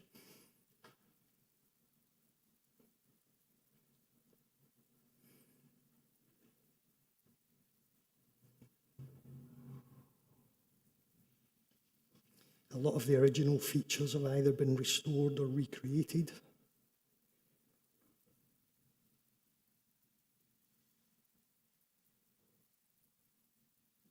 and I believe the property owners are here. If I could, come on up if you want. I have the privilege of knowing the Saladrigas family for a long time, and to say this was a labor of love is an understatement. They started this process, I think when Donna Spain was here, through the interim, after Donna Spain. My oldest daughter was 1. Yeah. She's 8. So, it was it's a difficult process to navigate for homeowners. Let's be honest about that. But every time I spoke to them, they were always trying to do things the right way, despite challenges. And I mean, I don't know that you really have to say much more than just looking at the photos. It's really a beautiful, beautiful renovation. I remember when I ran for office in 2017, driving by, and the house was basically a shell at that point, and seeing my sign out front, and being like, I didn't know it was their house at the time, and I was like, I don't know whose house this is. This is interesting. It's under construction. I think I was like, do I want my sign? And then obviously, we've spoken many times since then, but I really want to congratulate them because it's a gorgeous house. And the neighborhood is lucky to have everything you guys did to this house. It's really a compliment. We have a park across the street, which is a passive park, which I think the city could do a lot of work to maybe maintain and make it. We hold our residents to a high standard on some of these things, and I think on some of these city facilities, it's important that we do our part as well. So, just congratulations to you guys. Obviously, we're really happy with what you guys did, and. Thank you. Yeah, it's nice to be quote unquote done, even though we all know a house is never actually done. Yeah, thank you. But they have been fantastic to work with, and we certainly want to try and streamline the process and make it easier to negotiate in the future. And try and cut down on that amount of time it takes. Thank you. Wonderful. Thank you. Well, congratulations. Thank you. Congratulations. Thank you. Thank you, Entertain guys. a motion? I'll move it. Second. Commissioner Force? Yes. Vice Mayor Mena? Yes. Commissioner Menendez? Yes. Commissioner Anderson? Yes. Mayor Lago? Yes. Congratulations. Thank you. Thank you for your commitment Guys. to the city. Thank you. So Enjoy your house. So that Thank you. Thank you. That project took them all the way to Spain and back. Yeah, I've been holding back. I wanted to say Had that one. You had that Yeah. one right there, ready to go. Moving on to F1. F1 is an emergency ordinance of the City Commission amending Section 3-600 of the zoning code to create Section 3-612 COVID temporary testing site permit to allow for the sitting of COVID-19 testing, vaccination, and treatment sites operated by federal, state, or local government agencies through February 15th, 2023, providing for severability, repealer provision, codification, providing for an effective date. This is an emergency ordinance. It requires a 4/5 vote, and it will not come back to you on second reading. Deputy City Attorney Suarez. Good morning, Mayor and Commissioners. This ordinance would allow for federal, state, and/or local governments and/or their contractors who want to have a COVID testing, vaccination, or treatment site in the city to do so kind of on a simplified basis. The manager is authorized to prepare a simple application, and then there's concurrent reviews by various city departments that are listed in the ordinance. And it would just basically facilitate that because there's currently still a demand for those services. And the reason why it's an emergency is because my understanding is that there's a pending request for such a site. Are there any questions, any statements? Not This, they would work with our emergency manager, Chief De La Rosa, to make sure that these sites are the appropriate sites for our city. And we will eliminate all sites that are not they're not either county, state, or federal. Okay. I'll entertain a motion. I'll move it. Is there any public comment? No, ma'am. We have a first and a second. Second. Yeah. Commissioner Menendez? Yes. Commissioner Anderson? Yes. Commissioner Force? Yes. Mayor Lago? Yes. Thank you. Moving on to F2. F2 is an ordinance of the City Commission authorizing the city to enter into a lease with Senora Coral Gables Restaurant LLC, a Delaware limited liability company, also known as Senora Martinez, with regard to the city-owned property of 2325 Galeano Street, for a period of 15 years and with 2 additional 5-year renewal options at the city's discretion, providing for repealer provision, severability, providing for an effective date. This is a 4/5 vote. I believe there's been no changes between first and second, but the department director's here. Julian Perez, Economic Development Director. There has been a minor change from first reading to second reading, and that is the request of the operating agreement from SRA Coral Gables LLC. Once we receive those documents, then we'll move forward in reviewing it, and then thereafter, the lease will be approved. Are there any questions? Not, I'll entertain a motion. I'll move it. Commissioner Menendez? Yes. Commissioner Anderson? Yes. Commissioner Forrest? Yes. Mayor Lago? Yes. Moving on to F3. F3 is an ordinance of the City Commission amending the Code of Ordinances of the City of Coral Gables by amending Chapter 6, Section 6-3, Retail Beverage Store and Retail Liquor Store licenses issued for bona fide restaurants to allow restaurants of 150 seats or over to serve alcoholic beverages or intoxicating liquors from bars, providing for repeal of provisions, severability clause codification, providing for an effective date. This is a public hearing item, and it's on first reading. Mayor, as you know, the state regulates the sale of alcohol. In addition, the zoning code has some regulations as far as the proper zoning designation. And in addition, the city code limits the number of seats for a bar, specifically a bar within a restaurant, to 200. The change is a change of the number from 200 to 150. Yeah, so if I may, I'm bringing this, even though I didn't sponsor this item, I'm bringing this before you. I should have sponsored this, I don't know why my name's not on it. But it's because we have an issue where we have a little bit of a conflict and with certain restaurants and the amount of seats that are required versus what the state's saying. So this is just basically clearing up the inconsistencies in between the state and the city. Is that good way of putting it or no? Yes, Mayor, and we feel that a restaurant has 37 tables is sufficient to do that. So this really ties our code to the state code. So all the regulations remain. The only change is the number of seats. That's the only change. Okay. If anybody has any questions or any other additional comments? No. I entertain a motion. Move it. Second. Commissioner Anderson? Yes. Commissioner Forrest? Yes. Vice Mayor Mena? Yes. Commissioner Menendez? Yes. Mayor Lago? Yes. Moving on, before we take commission items, I'd like to move on to item I3.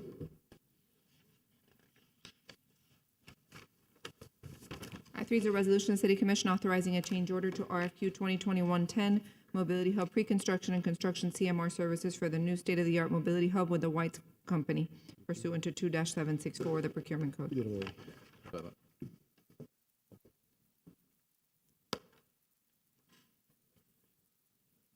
Mr. Manager? Yes. Excuse me, Mayor. No worries. Sorry, excuse me real quick. I was out. I went to the restroom. I apologize. On F1 and F2, clerk, if you could record my vote as a yes. Yes, sir. Thank you. We have the drawings ready for demolition, including DERM approval, so they're completely ready. So what we'd like to do is proceed with not only having the demolition done, but actually also awarding the funds for that contract. And we would like to proceed with demo in certain areas of the building. I'll move it. Anything else? I need a second. Second. Okay, before the vote is taken, we do have a member of the public requesting to speak on this item, Mr. Mayor. Okay. It's Ms. Maria Cruz. Ms. Cruz, the floor is yours. Good morning again. 1447 Miller Road, Coral Gables, Florida 33146. Here we go. When we discussed the mobility hub, some of us were kind of concerned about the money that was going to be spent, kind of, I would say, so I don't start the crying again. We were told it would cost $42 million. We were not told that the design had already cost us $2 million. Now today we hear according to the city manager, that we need a change order for $1.5 million. And if I understood correctly, this has to do with the demolition of the building. So am I to believe that when we discuss the mobility hub, we're gonna do it on top of what was there already? Because nobody mentioned that it would cost us $1.5 million to demolish there to be able to build. So here we go. So far, the expenditures for mobility hub, now it's gonna be 42, 44, 45 and a half.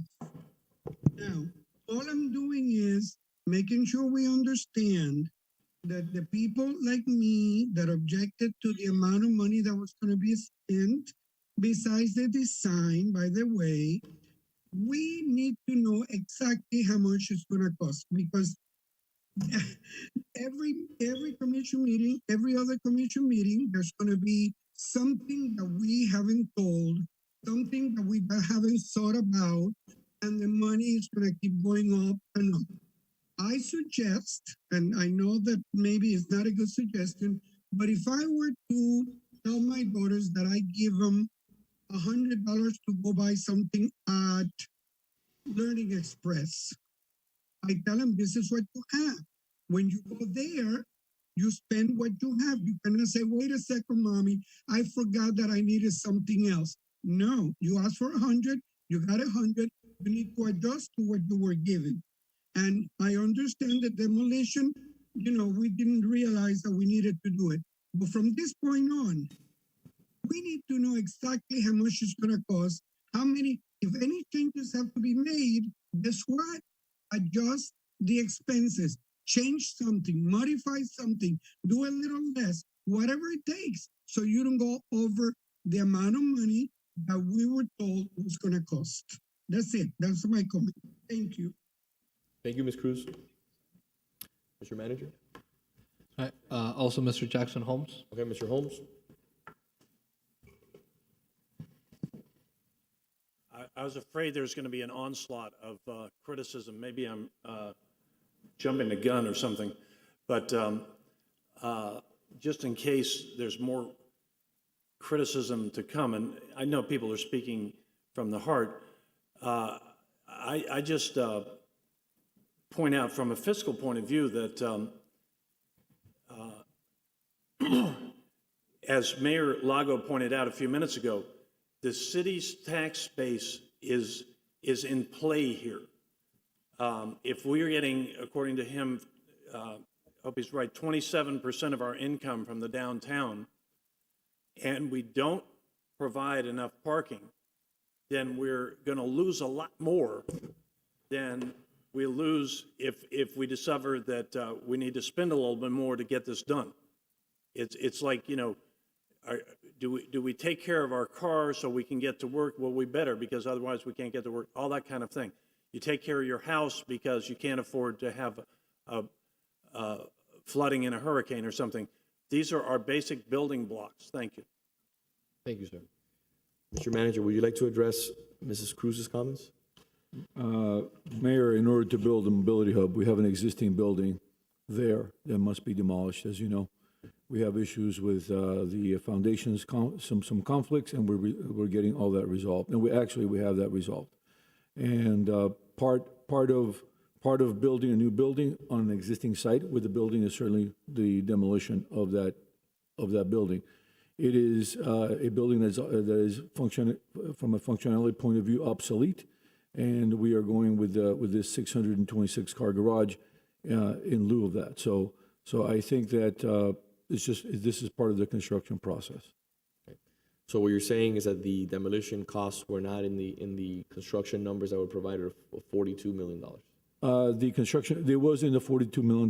It's something that we need to discuss. As you know, construction right now is in flux, and we're working with a very difficult market right now, and we're trying. This will initiate the project. Okay. All right. Anyone else have any questions? Anything else to add? I'll entertain a motion. We have a motion. Oh, okay, you do? Yep. Commissioner Force? Yes. Vice Mayor Mena? Yes. Commissioner Menendez? Yes. Commissioner Anderson? Yes. Mayor Lago. Yes. Okay. Moving on to I2. The resolution of City Commission accepting, actually, I We two, have, I no, think is time certain. That's time certain. Yeah. I1, no, that's Also time certain. Also time certain. Move on to city attorney items, J1. Yes, so J1 is a request for a vote from the City Commission, if the City Commission wishes to have the city join a class action lawsuit against the manufacturers of insulin due to the fact that they have significantly increased the cost of insulin. That has affected the cost of our health plans for our employees. It is no risk in the sense that it's a contingency lawsuit. And something that will not cost the city anything if we don't recover. By way of comparison, we joined a very similar type of lawsuit for the opioid manufacturers, and we are now seeing the benefits of that with settlement dollars coming back to the city from that litigation. But there will be no cost upfront or in the back end for the city right now. They're taking it on contingency. It's a law firm of Kozak-Tropin. Perfect. So if there's any cost, it will be minimal filing cost, but there is no hourly rate to the attorneys unless they recover. Okay. I'll entertain a motion. Motion. Second. Mr. Clerk? Mr. Mayor, before the vote is taken, I have a member of the public requesting to speak on this item. Please. Ms. Maria Cruz. Ms. Cruz, the floor is yours. Good morning again. Good morning. I'm glad that I heard. Can you hear me? Yes, ma'am. Okay, 1447 Miller Road again. I am glad to hear that there will be no cost for the city. I think that we need to start considering when we join class action suit, whether we're gonna end up holding the bag for somebody else. So if there's no cost, you can sue anybody you want to. If we're gonna have to pay, then we need to know how much it's gonna cost. Okay, and I don't know what filing fees are, but if there's a class action suit, we shouldn't have any charges. Thank you. Thank you, Ms. Cruz. Mayor, I just want to comment that I know it was explained, but this situation impacts a lot of our residents who depend on insulin, especially our elderly. So, I know we all feel very passionately about making sure that our residents are given the opportunity to have affordable medicine, especially those that they really depend on for their health. So I just wanted to clear that up. Thank you, sir. Okay. Commissioner Menendez. Yes. Commissioner Anderson. Yes. Commissioner Force. Yes. Mayor Lago. Yes. Moving on to G2, Commissioner Force item. G2.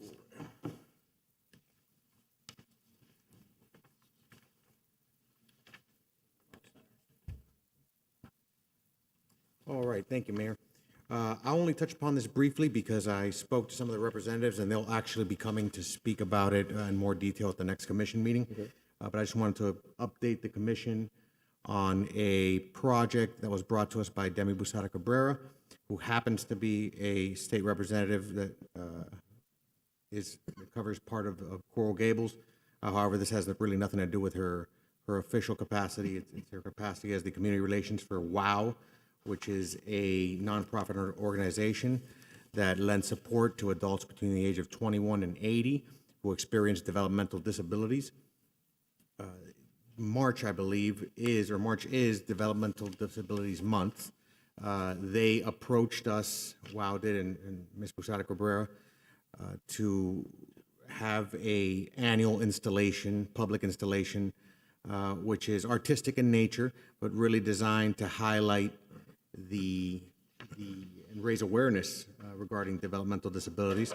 We're currently in the process of figuring out what it's going to look like, but so far we know that it will be installed on Giralda, using primarily window coverings over a particular unit that's vacant temporarily.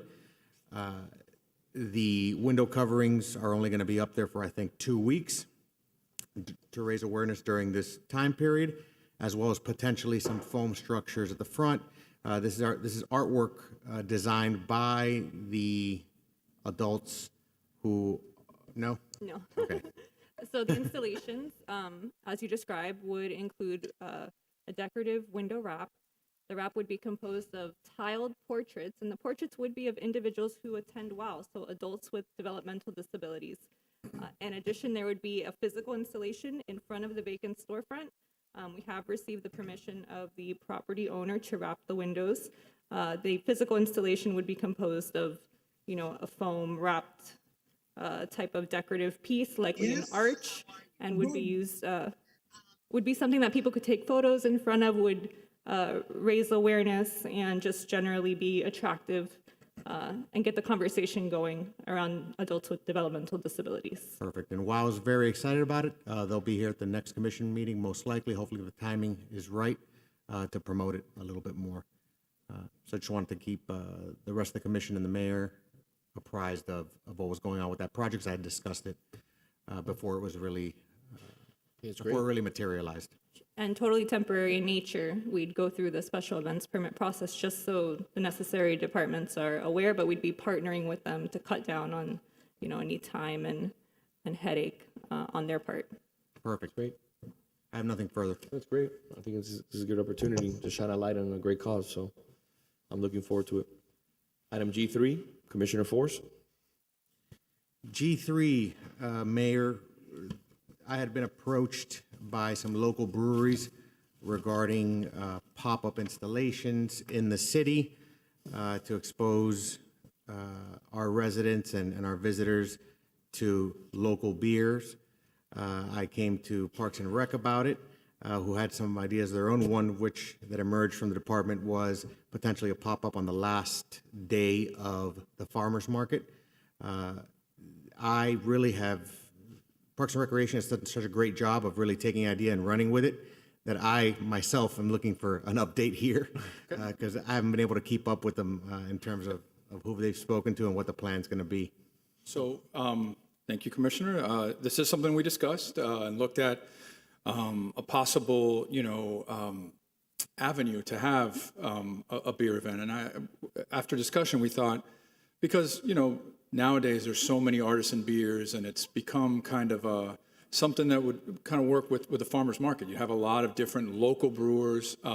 So we thought about having something, and we're working on it right now, to have, a pop-up beer garden on the last day of the farmer's market. In terms of how we'll do the location, we're waiting to see how many breweries we get.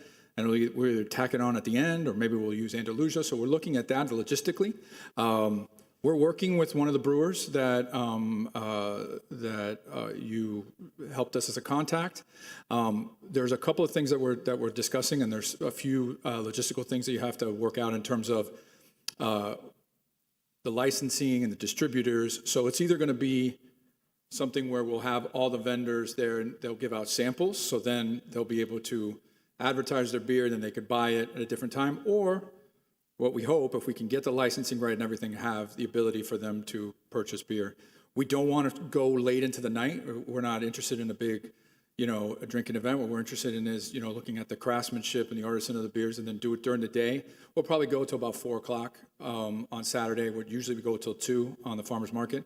And we think it'll be a nice added, we'll have the food there. You can have the food at the same time, and you can have the artisan beers. So the brewer that we're working with, he has a community. They're a tight-knit community, they tell me, that they all work together.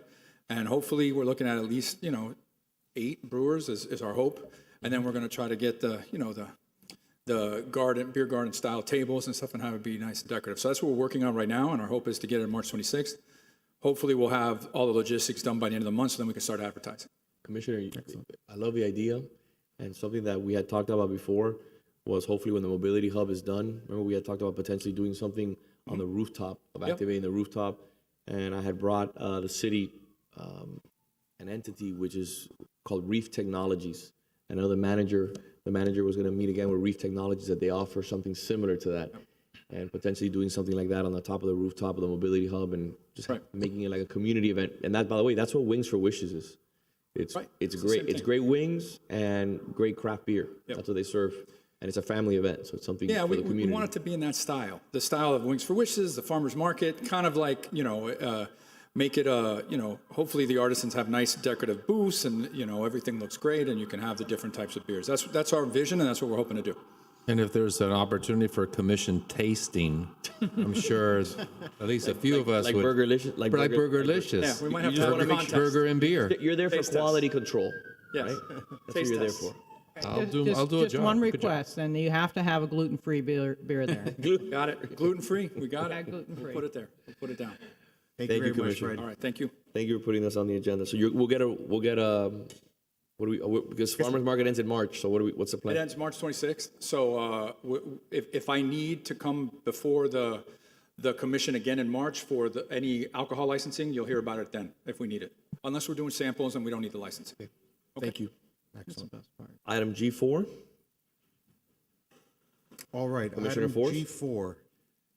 So I just put this general item on the agenda regarding Zoom because really of two anecdotes I had heard over the past month. One, that there was a substantial technical issues at the Parking Advisory Board meeting. Then I received another anecdote about somebody who showed up in an advisory board meeting to speak, but we didn't see him there. And for that reason, they weren't able to speak. Without a doubt, especially in the area of technology, it's never going to work perfectly. We know we're going to have technical issues with Zoom going forward. It's never going to be perfect. And I think actually, given how much we use it nowadays, it's actually amazing to me that we don't experience more technical issues, and it usually does run that smoothly. Really, the goal of me bringing up this general discussion is for two reasons. To encourage staff to let the commission know if there's anything in our Zoom platform, any add-ons, whether it's an additional expense or not, to improve and not improve, but to maximize the user experience. So if I believe Raimundo's the one that sort of oversees that, or is it really the audio and visual folks? But if Raimundo's the one that oversees it, take a look, see if there's anything that we can add on to make it that much more effective. I'm sure, do we have the full premium package, enterprise package? Okay. Yes. We added more capacity recently, more space with the help of the city clerk, so we can have capacity for recordings and more.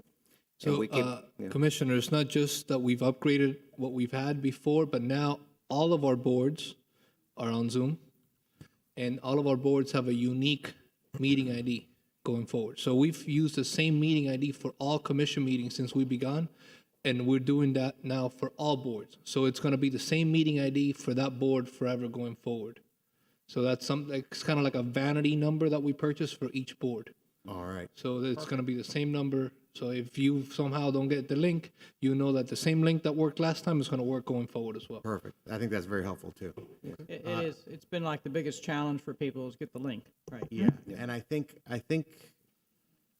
just so that we're aware of it, I think the issue with the Parking Advisory Board was not necessarily Zoom itself, but a combination of our audio visual technology at the meeting and Zoom. So what can you do? That's going to happen once in a while. That is another project to retrofit the CMR, the community meeting room, with the AV technology. That's a project that is ongoing. Okay, that's the type of stuff Commissioner, I wanted to when we identify. started this, we weren't expecting to have as many board meetings that we have on Zoom now, and the CMR was not programmed to do this. Now we're actually retrofitting the room to be able to, we can split it in half, we can host 2 meetings on Zoom, 1 on each side of the CMR, but it's going to take us a little bit of time to get there. And we're working on it, but from what we've gotten, it's going to be about 6 more months before we get there. Okay. The CMR has been so popular, and so we're actually retrofitting it for that, and we've decided to put every board on Zoom. So I think once we get that done, I think it would probably, and it also works for the future when we decide to renovate this building.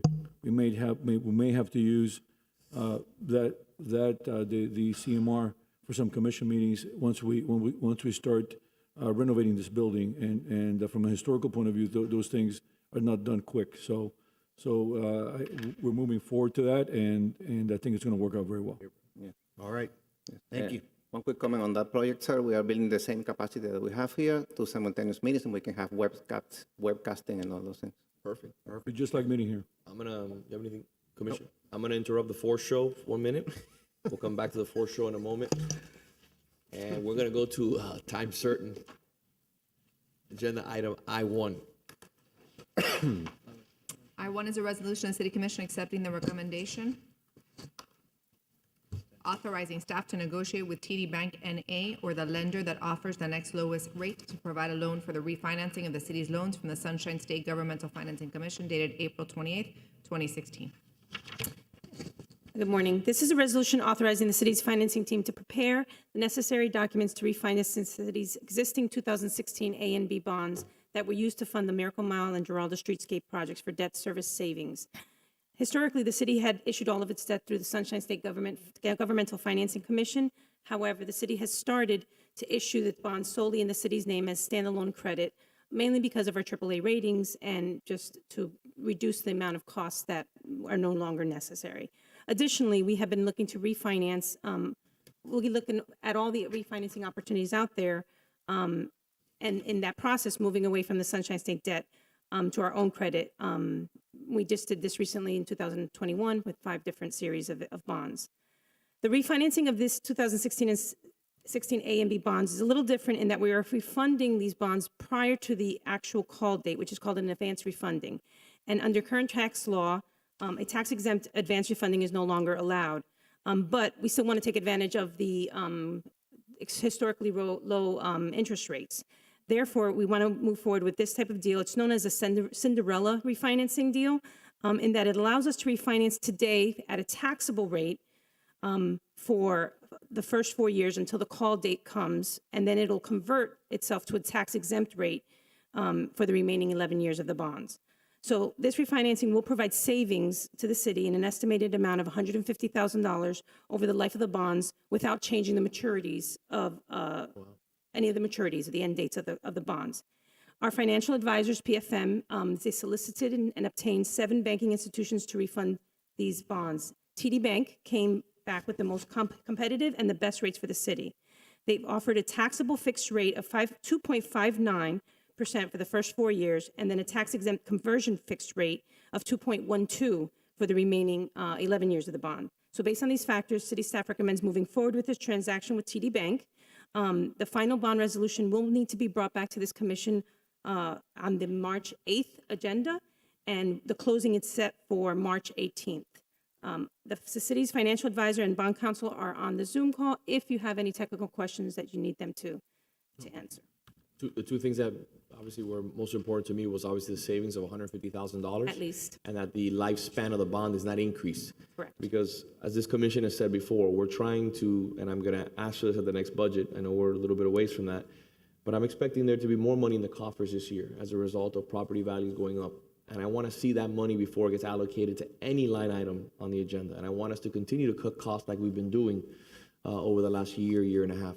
So just the fact that we're saving $150,000 is very important, but just as important is that we're not kicking the can down the curb and basically just putting more years on the lifespan of this bond, of this debt.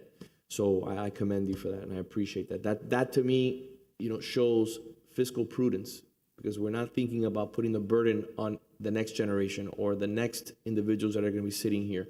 We're going to take the burden on head first, like we're doing right now. For example, we paid almost $7 million additional in regards to the unfunded liability. We're paying for it now. We're not waiting or hoping for someone in the future to address the issue. And this is an example of our fiscal prowess, if I may use that word.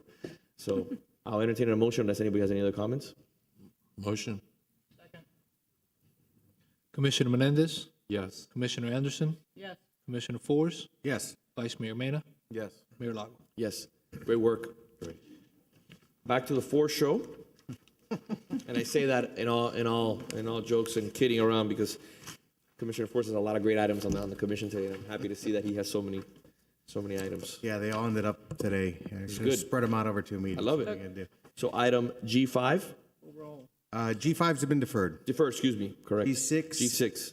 Discussion regarding potential updates to landscaper education procedures in connection with landscaper permits. I had a resident who came to speak to me about our procedure in terms of permitting for landscapers, et cetera, and what kind of education they receive. I gave a quick look at the type of information that we show them, and wanted to sort of ask Dina to Doesn't have to be today, doesn't matter if you're ready with it today or not, but sort of look into whether we should update it in any way, shape, or form based on new regulations or ordinances that we've passed since the day they were initially published. But also because I was reminded when I started looking into this, reminded specifically by the city attorney, that the state of Florida recently preempted our ability to require licensing, local licensing of among other things, landscapers. So that whole entire procedure is actually going to end.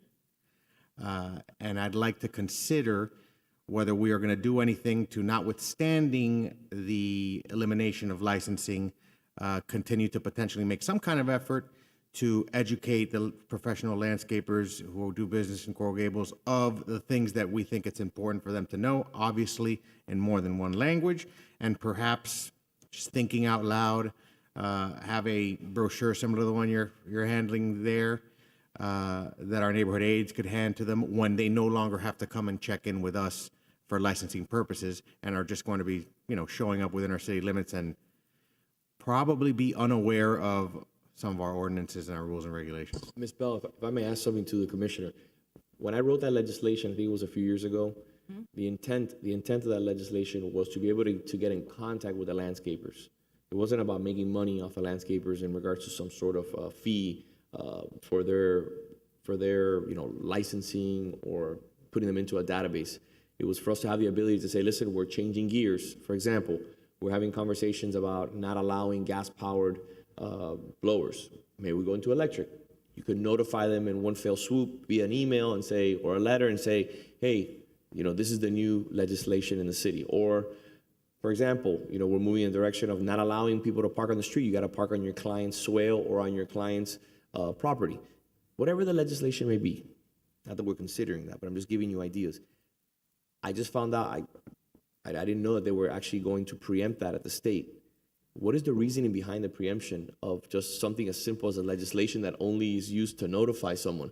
It defines licensing very, very broadly to include registrations.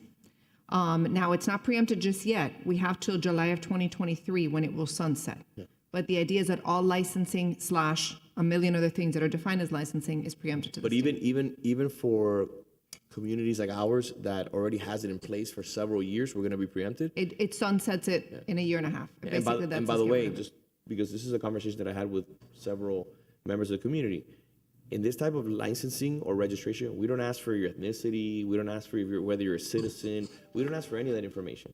We're just asking, listen, if we need to get in contact with you, what is your best way of contact? Can we have your email? Can we have your address? Just in an effort to be able to say, our parameters, our protocols have changed. So it's very disheartening. Something as simple as this that only benefits the community. I don't see a negative to it. I'll tell you what it says. It says licensing includes training, education, test, certification, registration, or license required to perform an occupation by a local government. So I have one question. If we do a voluntary registration program where they actually get to have their names up on the website, so if it's voluntary, I think we're fine because it's not required. So then we give them a benefit, like they get to have their name up on the website. Here are some landscaping companies that have voluntarily registered with our city, and then we can provide them updated information because there's lots of people that want to. We can educate them in the best practices with fertilizer, things like it. Just doesn't need to be applied all the time, folks. I have a question, Madam City Attorney, sorry. I know there's another bill, which is a preemption bill. When I read it, it said that if it passes, obviously, and the governor signs off, it affects any new legislation. Some preemption bills are forward-thinking, some grandfather municipalities in, and some are just immediate. This particular one allows us to continue it, but only till July of 2023. That's the way they crafted that part of it. So we need a plan for disseminating that information after we can no longer have them at least check in once here at City Hall before going forward and doing their work. I don't, thinking out loud, just hearing Commissioner Anderson speak, maybe you could ask the property owners to notify the city of their landscapers' contact information. I think anything voluntary is really, at the end of the day, is not going to be that effective. Right. I think we're going to end up, at the end of the day, be relegated to simply disseminating information with flyers and word of mouth, you know? Now, we already have the email addresses that we obtained by virtue of the current registrations. We can continue to use that. We just won't capture new landscapers that come into the city. And those folks buy and sell their routes like it was the New York Stock Exchange. So. And by the way, something the mayor said, Commissioner, I don't know if we have addressed it, but my experience seeing the different landscapers throughout the city, they all, like, I think the mayor, some are on the swale, some on the road. Everybody does their own thing. I mean, I've experienced commercial landscapers on Sundays, and neighbors have to call. So outside of the licensing, I think probably need to take a look at what the rules and regulations are. At the more uniform these companies operate, I think the better it is for our residents. And I think we have to come to grips as to what the rules and regulations should be. Look at what we do now and perhaps come up with some uniformity that at least will get us closer to what we aspire to. I don't know. Anything else, Commissioner? No, Dean, I mean, if you want to take a look at it, noodle it, and come back to us and see if you have any. I'll take a look at it. Right now, we, in our vehicle registration program, we educate on noise, fertilizer, maintenance of traffic, disposal of landscape debris in the swales, and proper pruning, removal, and relocation of trees. Those are the main things that we hit in the flyer and the education when they register currently. Are those codified, or is that just a policy that we have? Is it something that is enacted, some of those items, some of those things, or is it something we encourage them to do, or is it something, that we've done in the past to codify some of those? Hi, Commissioners. Some of those are codified. The fertilizer was preempted by the county recently, if you recall that a few months ago.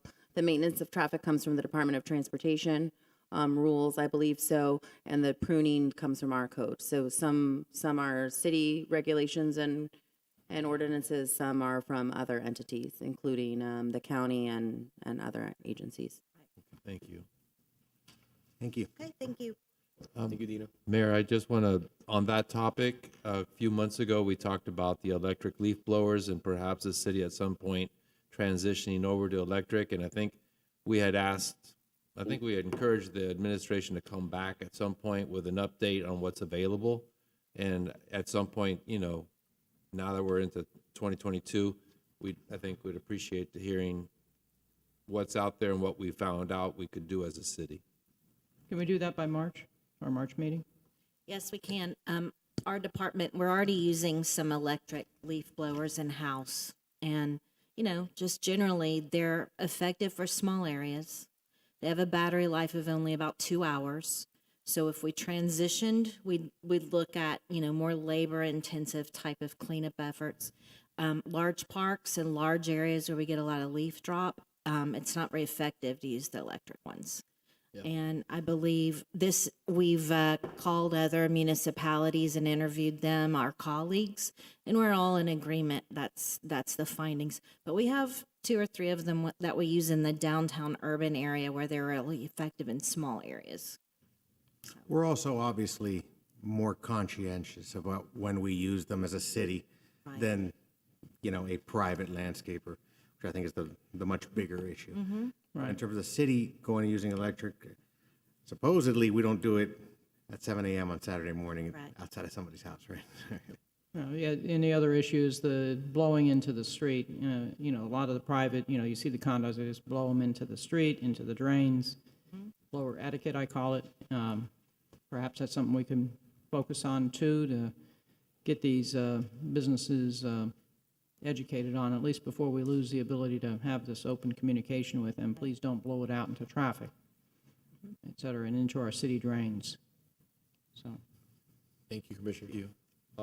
G7, Commissioner Anderson, we addressed that already, or do you have any more items? Anything else you want to add to that item? Well, I've actually asked the city attorney to give us an update on the parking program at the Biltmore Hotel. And I can tell you from, my experience at the genesis of it is we have individuals that like to use that parking lot for a place to park to go to the airport. That's one of the reasons, but city attorney has the current status of that and can provide it to us. The Biltmore has sent an official term letter. The manager and I have reviewed it. We've replied with what we're okay with and what we're not. They are clear that they need to come before the city commission for the city commission to approve whatever plan they put forward, including what the notice looks like, talking about what we were talking about earlier. It has to comply with our surface parking lot code, et cetera. So we expect that that will be out in March. In the meantime, they've covered all of the signs. They have committed to not charging, and we have asked for them to reimburse any fees that have been charged thus far. Okay. So I guess we'll see that on March 8th. That's the plan. Okay. Okay. All right. Before we go on to the final time certain item, how about G8? Commissioner Force? G8, very briefly, this wasn't even supposed to be on the agenda, but I've donated a full-body punching bag and a drone to the city, thinking it could be put to better use and for a better cause than sitting in my closet. Unfortunately, I don't think there may be some issues with us using the drone due to certain federal regulations, in which case what I'll do is I'll encourage staff to maybe look at seeing if we can find a home for it as a donation on behalf of the city, to maybe the city of Coral Gables or Coral Gables High School, to any kind of program that they have there that may benefit from that. And that's about it. All right. Thank you for the donation. No problem. Can we do G9? The only item that I have, it's very quickly. I'd just like to see if anybody here from Public Works? Or Matt, please come on up. I just want an update on the staff, in regards to staff, the stormwater catch basins and the grates. I know that we were talking about installing the grates all through the downtown, but I haven't seen them installed yet. So I'm wondering to see what's going on with those grates on the catch basins. Mr. Mayor, Commissioner Messias, Public Works Director. We actually installed a number of them as a pilot program, starting on, I think the first one was March of last year. Okay. And there's a few that followed shortly after. We wanted to get about a year worth of data just to check, because we figured that there was probably going to be a difference between the wet season and dry season. I'm sorry, I just ran up the stairs. No worries, all good. Take your time, it's all good. Don't worry about it. So we do have some things that we could share now, even though we're still probably a month and a half away from when we have all the data collected. Through January, they installed, how many baskets they installed? It was 7 grates and 3 baskets. 7 grates and 3 baskets. 7 grates and 3 baskets. Okay. The baskets themselves, they're collected what will be, if you analyze what was being collected, about 161 pounds per year on the baskets. We got to maintain them. That's the key. Well, exactly, and that's the issue for us, that they need to be cleaned every 3 months, and if they are, they could probably make it a little bit deeper, so that cleaning takes a little longer, maybe 6 months. The reality is that I don't have the staffing nor the funding for us to clean the drains with that regularity. According to our National Pollution Elimination Permit, we're required to clean our drains every 4 years. We have some areas around the city, especially where there's a lot of flooding issues, especially down south and to the east, that we probably clean those areas about once a year or so. But these basins specifically, downtown, that connects to the large outfall, it's got anywhere between 400 to 600 inlets. So you're looking at a significant strain in our resources for us. So maybe we don't install the baskets, but can we at least install the grates? So correct. So the grates, one of the things that we're able to check with the grates, one of our concerns, are they holding up? And so far, we haven't had any issues with them breaking. We're almost at a year. Yes, and they haven't broken. The thing about the grates is that because we have our street sweeper program, we really couldn't measure how much water or how much debris was being held up, because it just gets picked up every other night. One thing I will say, would you like to guess how much we picked up from our street sweeper in 2021? Almost 600 tons. That's great. That's great. And that's why the city looks the way it looks in comparison to other cities. Right. I will say that the vast majority of the stuff that was collected on the baskets is green waste. Yeah. Leaves and things of that nature. I think the installation of the grates, from operational perspective, there are no issues. we weren't really able to gauge how effective they are in keeping stuff from the drain. It's certainly an improvement. We estimate that to install them in that basin specifically, you're looking, depending on how many inlets we have, anywhere between $88,000 to $132,000. According to the price that we got originally when this was done, we'll have to go back and check, because given where things are, prices may have escalated. We'll have more information in about a month and a half when we analyze. We'll get a whole year worth of data. And So we'll see. can we bring this back in March for Sure. review? Yeah, Okay, Mr. Clerk, absolutely. I'm asking you to put this on the agenda for March. If we can bring it back in April. In April. Yeah, I was Mayor, so we can analyze the. Bring it back in the- April, but the full year. I'm gonna forget, so please make sure this is brought back in April so we can see the numbers, so we can start at a minimum installing all the grates in the downtown. Maybe not the baskets, but at least we do the grates, and that'll save us a lot of headaches. And just so you know, on that one basin, there's already some developments that we've been doing. We're about to kick off a project on the area of Galeano and Mendoza and Zamora. We're going to basically be replacing solid pipes with exfiltration trenches, and it's going to save a dual purpose. That area suffers from significant flooding, but also the exfiltration, basically sending the water on the ground, and it keeps that out of the outfall. We got a grant that's going to allow us to extend that further. Probably within a year or so, we should probably be kicking off that construction about another blocks down south.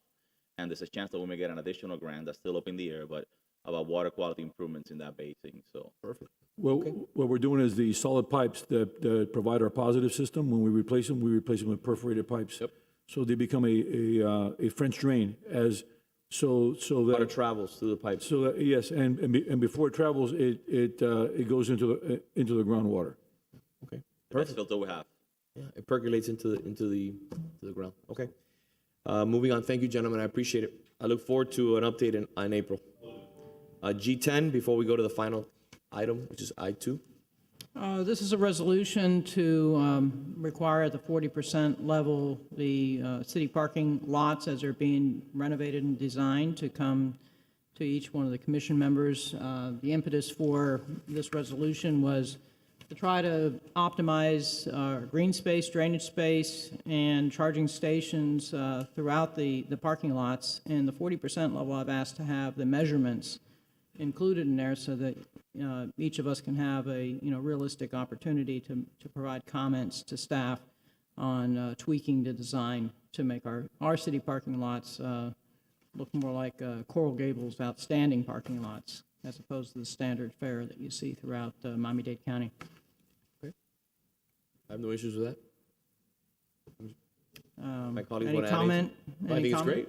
Anytime that we can have a little more oversight or bring more ideas to the table, I think it's something beautiful. Do you want to pass some kind of like policy though that kind of gives guidelines to staff? So there's a policy attached to the item that details that when it's significant renovations, and Stephanie Throckmorton, Assistant City Attorney, existing city-owned and or operated or proposed new city-owned and or operated surface parking lots.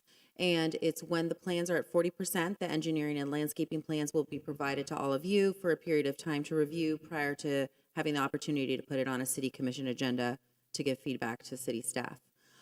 It will show in sufficient detail what the commissioner mentioned, the landscaping, locations of chargers, et cetera, from our public works teams and our CIP teams to show those details.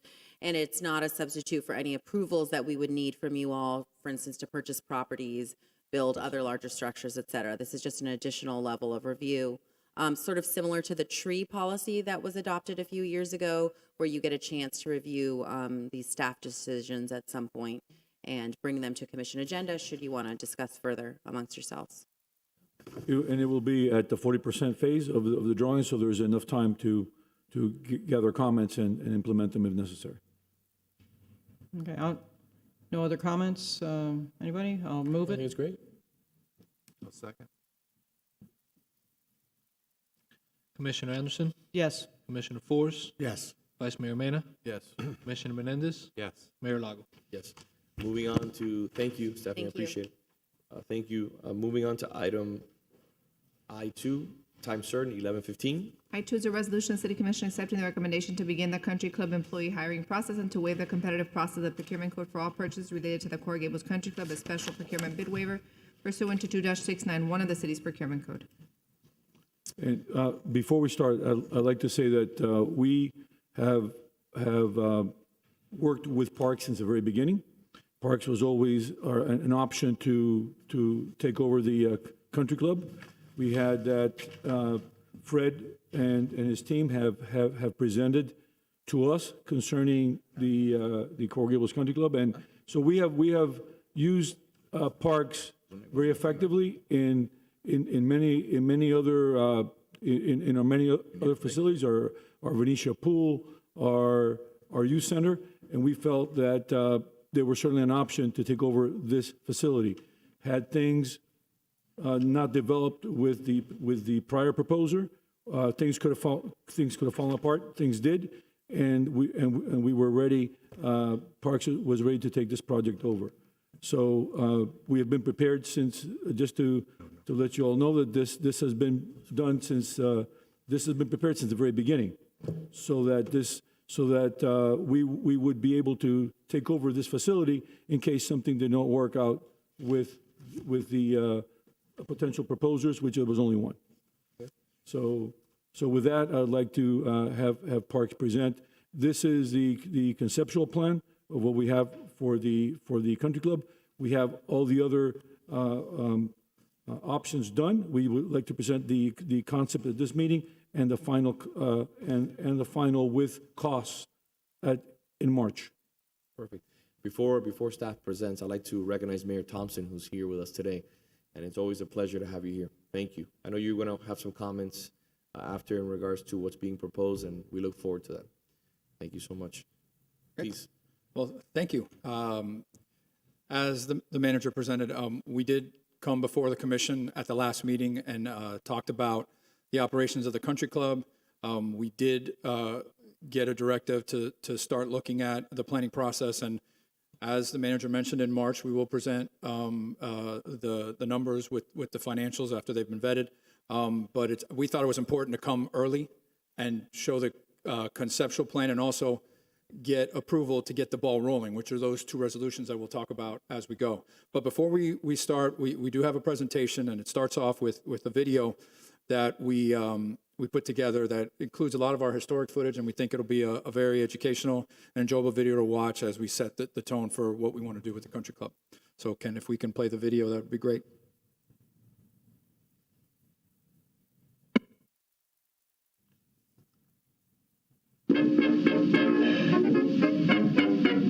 Coral Gables was one of the first planned communities based on the popular City Beautiful movement that swept across America in the early 1900s. Inspired by the works of landscape architect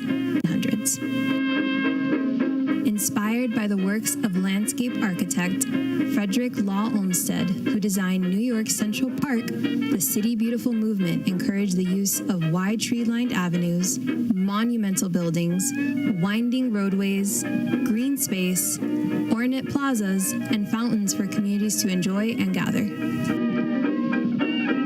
The Coral Gables Golf and Country Club is an illustration of that very movement and a testament to the original 1921 city plan developed by Coral Gables founder and visionary George Merrick. In fact, there is an entire historic district named in honor of the original club, which is comprised of the country club, the golf course, and 84 private residencies. The Country Club building, known as the Clubhouse and first public building and facility in Coral Gables, was built in 1922 by the architectural firm Hampton and Raymert to primarily entertain prospective buyers. The opening of the city's first golf course, designed by the nationally known architectural firm of Langford and Moreau, shortly followed in January 1923. The private residencies to be built overlooking the Granada Golf Course were some of the finest in the city and include representative designs by George Fink, Phineas Pace, and many more.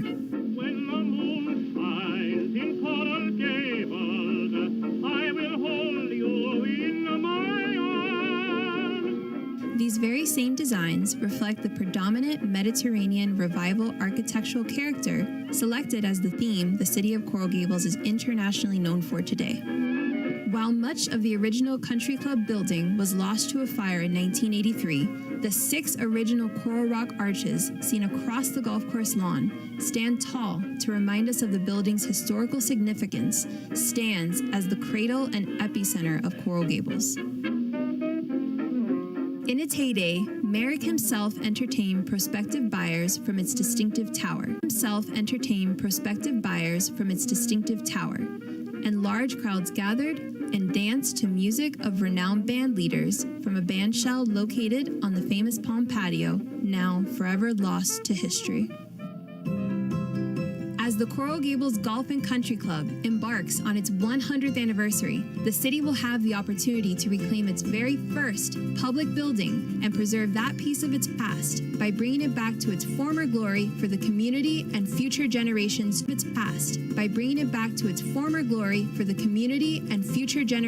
to enjoy. Something old is new again.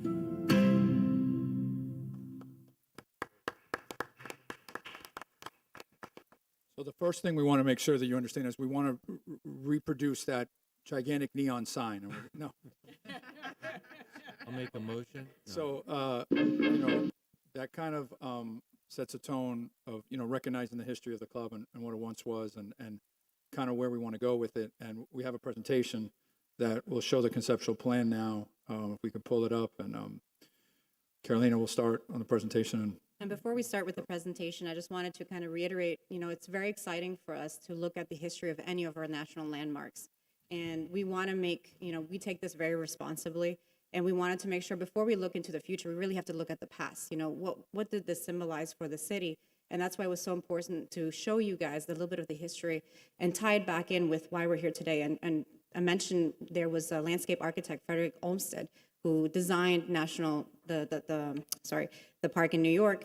And he's not just the father of landscape architecture, he's also in our books in Parks and Recreation, he's the godfather in Parks and Rec, because at the time when that first flourished was due to disease-ridden slums in New York, and that's why really parks became so important to the infrastructure in the United States. So it really pays nice tribute. And 100 years later, this was our first public facility, and given the opportunity, it'll be turned back over and be a public facility in a different approach. And that's what we're going to show here conceptually is we're going to try to look at this as a public facility accessible to the public, but with a different concept, because it is ultimately and was designed as a country club foremost. Can I have the presentation, please? So this is, as Director Cusero mentioned, this is a conceptual plan. We will bring back numbers. We've already vetted some of the numbers, but we're going to bring them back and get them additionally vetted for our presentation, hopefully in March. Okay. So what we first wanted to look at is we kind of benchmarked over 20 different municipal and private country clubs in the state of Florida. And we wanted to do our research, and we wanted to look at what is it we're looking to offer, not just historically, but what do we want to do future-wise, visionary. And what we found is that while golf predominantly was the soul of country clubs, family gathering spaces and amenities really have become the heart of what the country club living is today. So we looked at different concepts, and we looked at a design that gives tribute to the country club. So here's a conceptual design of a logo. And if you see here, there's 2 shades of the yellow and orange of that country club building, giving both tribute to the original structure that has the 6 arches that is still original today, and then the reconstruction in the lighter yellow. So we wanted to give tribute to that historic landmark and what's new and what's old as part of that building. And then we came up with a visionary statement. What are we trying to do here? Long vision. And it was about tying it back to the city's vision. Our city vision is world-class city with a hometown feel. We wanted to tie into that, and we really want to provide a world-class country club for our community to gather, grow, and call home. And those are some of the key words we kept hearing over the last 2 weeks. We've had residents call us, we've had emails, and over again, those were some of the words that resonated. So that's what we came up with conceptually. So we looked at different implementations of our membership types, and predominantly what people ask for is kind of a social lifestyle fitness membership that incorporates multiple amenities. So obviously there'll be a fitness center amenity, there is access to a steam room. We are looking to include a smoothie bar upstairs in the fitness center because that's predominantly what people were asking for, looking for a pool and poolside bites, having amenities to make it actually a hangout space around the pool deck, not just an exercise and lap swimming space. Having a kids club amenity, that's over and over again. It's not kid friendly right now. Make it kid friendly.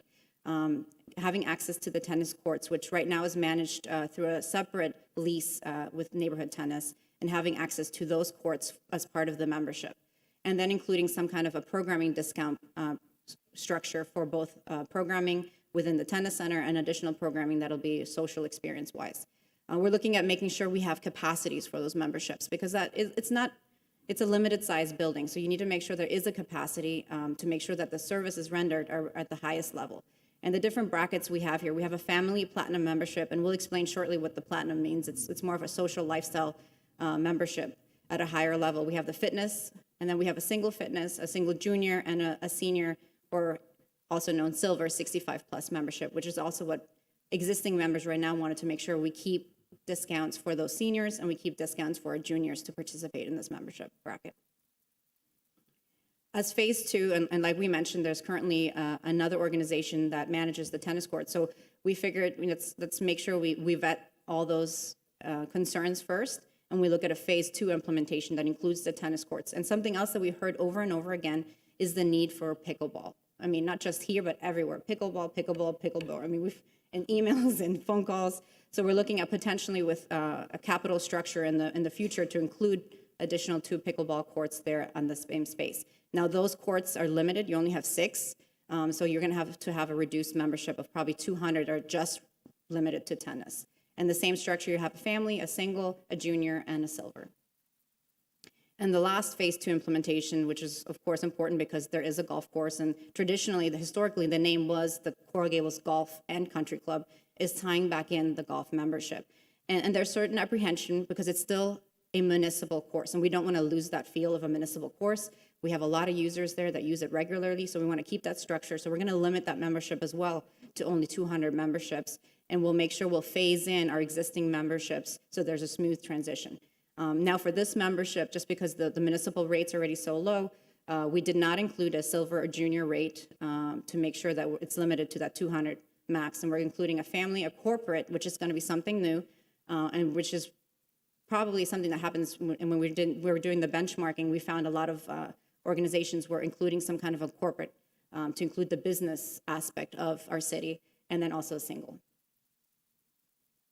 So a little bit more details of some of those packages. We're looking at including a separate pricing structure for resident and non-residents, which currently there is none in the existing country club structure.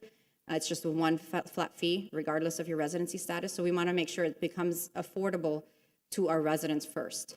And then, of course, similar to all our other structures in the recreation department, we have a split structure for resident, non-resident.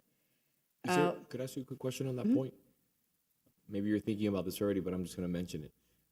The memberships, we would open it up first to residents, correct? And as that fills in, if there's any opportunity, Yeah. we would address the non-residents then, right? And that would be at the will of the commission. This is just a conceptual structure. Yeah, I'm just thinking out loud. Just thinking out loud. And like, for example, let's say you said 2,000 memberships. Let's say we have 1,800 residents and we have 200 non-residents. As the non-resident, let's say if a non-resident leaves, we would first give it to priority to a person who is obviously a resident, correct? And we can even, what we could do is permanently kind of create a percentage so that there's a certain allotment for residents and non-residents. So you can even create that structure as well. I want to give first bite of the apple every time that there's an opening to a resident. And if you tell me that, listen, if you come back to me in a year and say, hey, Vince, we have 2,000, we're full, capacity is 2,000, we don't want to increase anymore, perfectly fine. You're the experts, you know best. And they're all residents, I'm perfectly fine with that. Okay. If we exclude non-residents, I'm perfectly fine with that. We have already started to do some of that, like when we reached our capacities at our golf course and we have memberships there. If anything pops up, it's residents first. So we've been doing that already, just so you know. Because like I told you when I spoke with you the other day, that's a different story. I've spoken to several people who even told me jokingly that they're non-residents. Like, listen, what I pay at Granada it's the cheapest of any golf course I've ever seen, especially of that quality. And I was mentioning it to the manager. I go, I think it's time to raise the rates for non-residents. And by the way, something that you all do, I know, let's say with the youth center, that you open it up first for Yes, early registration. early So we can definitely registration, do that. resident membership, and then sometime later, then depending on capacity, then you open it up to non-residents. So you We sort of stagger intend to that. prioritize the residents, yes. That is correct. I don't want to see happen what's happened basically at Venetian Pool, where it's very, very difficult for residents to get in now. Well, actually, we changed all of that. So one, we changed the pricing structure. Two, we never turn a resident away. So there's preset tickets that they can purchase, and also the structure now allows for any resident to not be considered as part of the capacity that we've reduced to make sure that a resident is never turned away. So that doesn't happen anymore. Now, if the residents want to use it, that's different. What we found out is for the generic, day-to-day swimming, it's not predominantly used by residents. But when it comes to our programming, our special events, we had a beautiful event there last night, Romance Under Stars. Those are predominantly taken up by residents of Coral Gables. So they enjoy the programming aspect. Just the day-to-day, swimming is predominantly non-residents. That was a direction we got from the commission a couple of years ago, to look at that and make sure that we accentuate the opportunities that we have for residents. And that was one of them, where if you want to come, you could sign up. We're not going to turn you away as a resident. You can come whether we reach capacity or not. And Fred, we also are going to have an opportunity here for members, obviously, to bring guests, correct? Oh, yes, it's in here. The next paragraph. The next bullet, right there, you got us. I want it to be all about residents. Yes. That's what I think the commission is being very clear. And if we exclude non-residents, I understand that, but I want this to be a community haven for people to come and have a great time. But I don't want there to be a situation where any resident comes back and says, "Listen, I can't get in as a member." Yeah. If we're at 2,000 residents, then I have to say, listen, we don't want to fill it up too much, because then it becomes unbearable. Right. And it's not a pleasant situation for everyone. Yeah.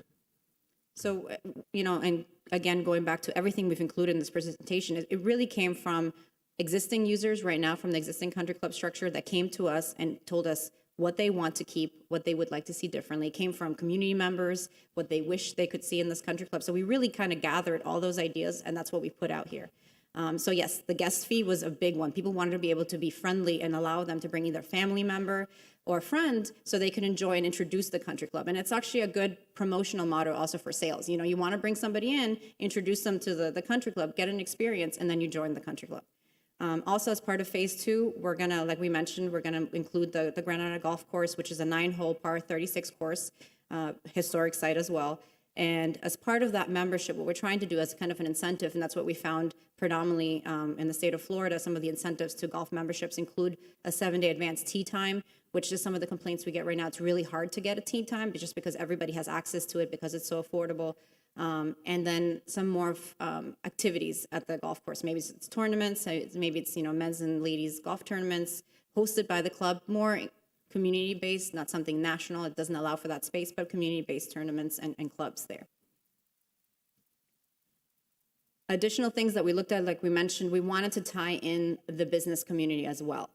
So we're looking at a kind of structure that allows for a corporate membership to be sold in packs of 4, and allows for a business to transfer these 4 memberships in the company's name to 4 individuals in the company. It allows them to have access only on weekdays, which is going to be a nice way, because that's when predominantly activity is lowest in a typical country club, and that's when businesses really look for their members to, one, have access to gym, fitness center, but also to business. You can go there, you can talk business, and it allows for that structure. So we thought that that was a really nice concept that we found in other places and to include here as well. Of course, the family memberships, it's important to differentiate that you have access to that membership as part of the member, the spouse. And we talked back and forth, is it under 18, is it 21? So we looked at really, there's a lot of older young adults living back home. So we're looking, it's best to keep it 21 Not and not leaving the younger. nest yet. Yeah. Correct. And then the platinum membership, that kind of gives you a little bit of higher level. We're looking at including another bracket of discounts and amenities. So you get now discounts to the rental of the banquet hall facilities. You get access to exclusive monthly and annual member and social events. And then we also want to include some kind of a discount, because in this membership, there is no access to the golf course. So you'll have access to discounted greens fees, as well as discounts to all programming as part of this facility. So one of the things that we are looking at with the country club space is the cafe area, which is now operational, and we are looking at how we're going to continue that operation with as little interruption in service as possible.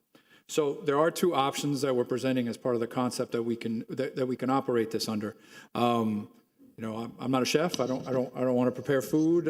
Although Carolina used to do it at Venetian Pool, so if I have to throw her in there. Now, so we know what we're good at. Yeah, there's 2 options, and one option is the concessionaire agreement, and it's with a revenue split. Now, what makes this a good option for us is that, the revenues are based on sales. We manage the sale, the way of accounting for sales through our system. We provide the interior setup and the equipment, and then we're able to oversee the quality and control, and we're also able to continue to use the equipment and the space for internal things, such as if we have a small meeting that we can do that we don't need a large style cater or anything for, we can do as a concessionaire agreement, as opposed to the other option that we're presenting, which are the two options. The other one is a lease.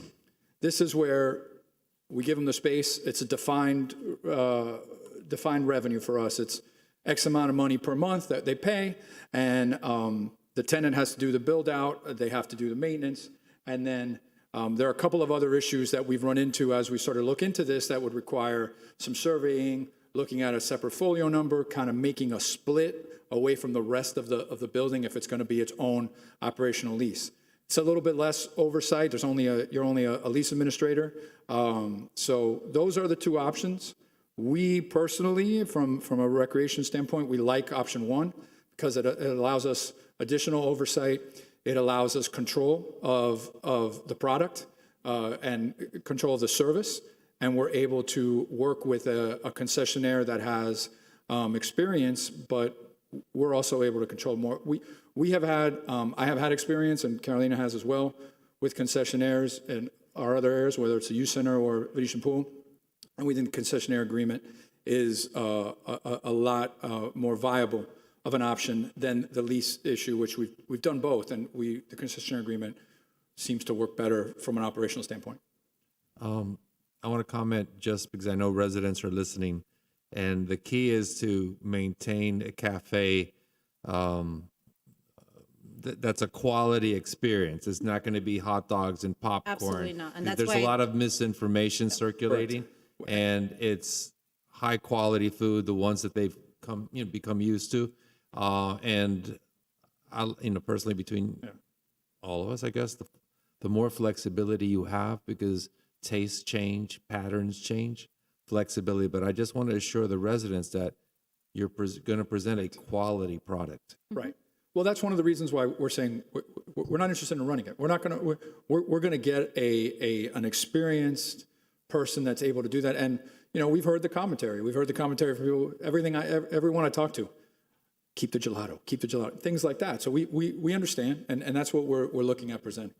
And another thing to mention with the concessionaire agreement, and that's really important to note, is that we as a city have access to the kitchen space. And what we found, sometimes when you have a lease agreement with somebody, you lose that access. So when you want to get to the point where you want to run internal events, when you have other banquet facility rentals going on, other concessionaires or caterers coming in, sometimes there's a animosity of sharing the space. And right now it's one large kitchen space that needs to be shared. So allowing the concessionaire agreement where they still report back to the city gives us that direct oversight to make sure that the space is evenly shared, that they're maintaining the space in the proper function and manner, and that we have a say as to what the fees are going to be, and we have a say as to the quality control of the menu. Because ultimately now, if we're going to operate the space, the residents are not going to complain to the business owner of the restaurant. They're going to come to the city and complain. So that allows us a little bit more oversight of those issues. So now we move into the next portion of the current club, which is the rental of banquet hall facilities. So the concept, and similar to what Fred was mentioning about us not being interested in running the restaurant, we're good at certain things, and we know what we're not as good at, and that is, in the hospitality industry, it's an industry that works 24/7, and everybody has different tastes. So the best approach that we found as a city, and this is what we found in other municipal country club styles, is that we are responsible for the rental of the banquet halls. We oversee that aspect of the business operations, and then there's different structures that we can provide for the catering. We still should have the opportunity to cater our own in-house events and any smaller programming spaces, opportunities, so that we still have that opportunity and flexibility to do so. As part of the rental fees that we're going to propose later on and share with the commission, we're looking at the same structure right now. They're 5-hour structures. And then if there's any additional hours within that 5-hour structure, there'll be an additional fee for those services and amenities. The different structures we're looking at entertaining for the catering is having a pre-approved or pre-qualified list of caterers, which is very typical, that includes some kind of a revenue split or percentage of sales incentive. That can be anything from 5 caterers to 10 to 20. It'll be at the discretion. We can create a panel. It can be some kind of a review process to go ahead and get these caterers approved. Or you can also allow for the renter to just bring in their preferred caterer. I mean, when there's a bride who has a specific taste of food amenities and they want to bring in a chef or some sort, they should have the flexibility to do so. So that's another structure we're looking at, that where you can bring in your own caterer at an additional fee, of course. And both options would have to be conditional, any kind of city insurance requirements and bond requirements. So as being pre-qualified, you have to go through all of that first as well. And again, one of the nice things about that structure is people will come in and out, meaning that you don't collect equipment there over time, that you don't have space to store there. It'll allow for a cleaner kitchen, a cleaner facility as a whole, because they're going to be the experts in the business. They're going to bring in what is needed, and they're going to take it back out at the end of the night. Are you looking to repurpose any of the square footage that's currently allocated for? Usage-wise, yes, and we're going to show you We'll one get of to the that. rooms. Yeah. Yeah. Yeah. We'll show you what our concepts Because are right for some now, of the there's space. just too much space dedicated to Mm-hmm. that. in We'll my show you. opinion. Yeah.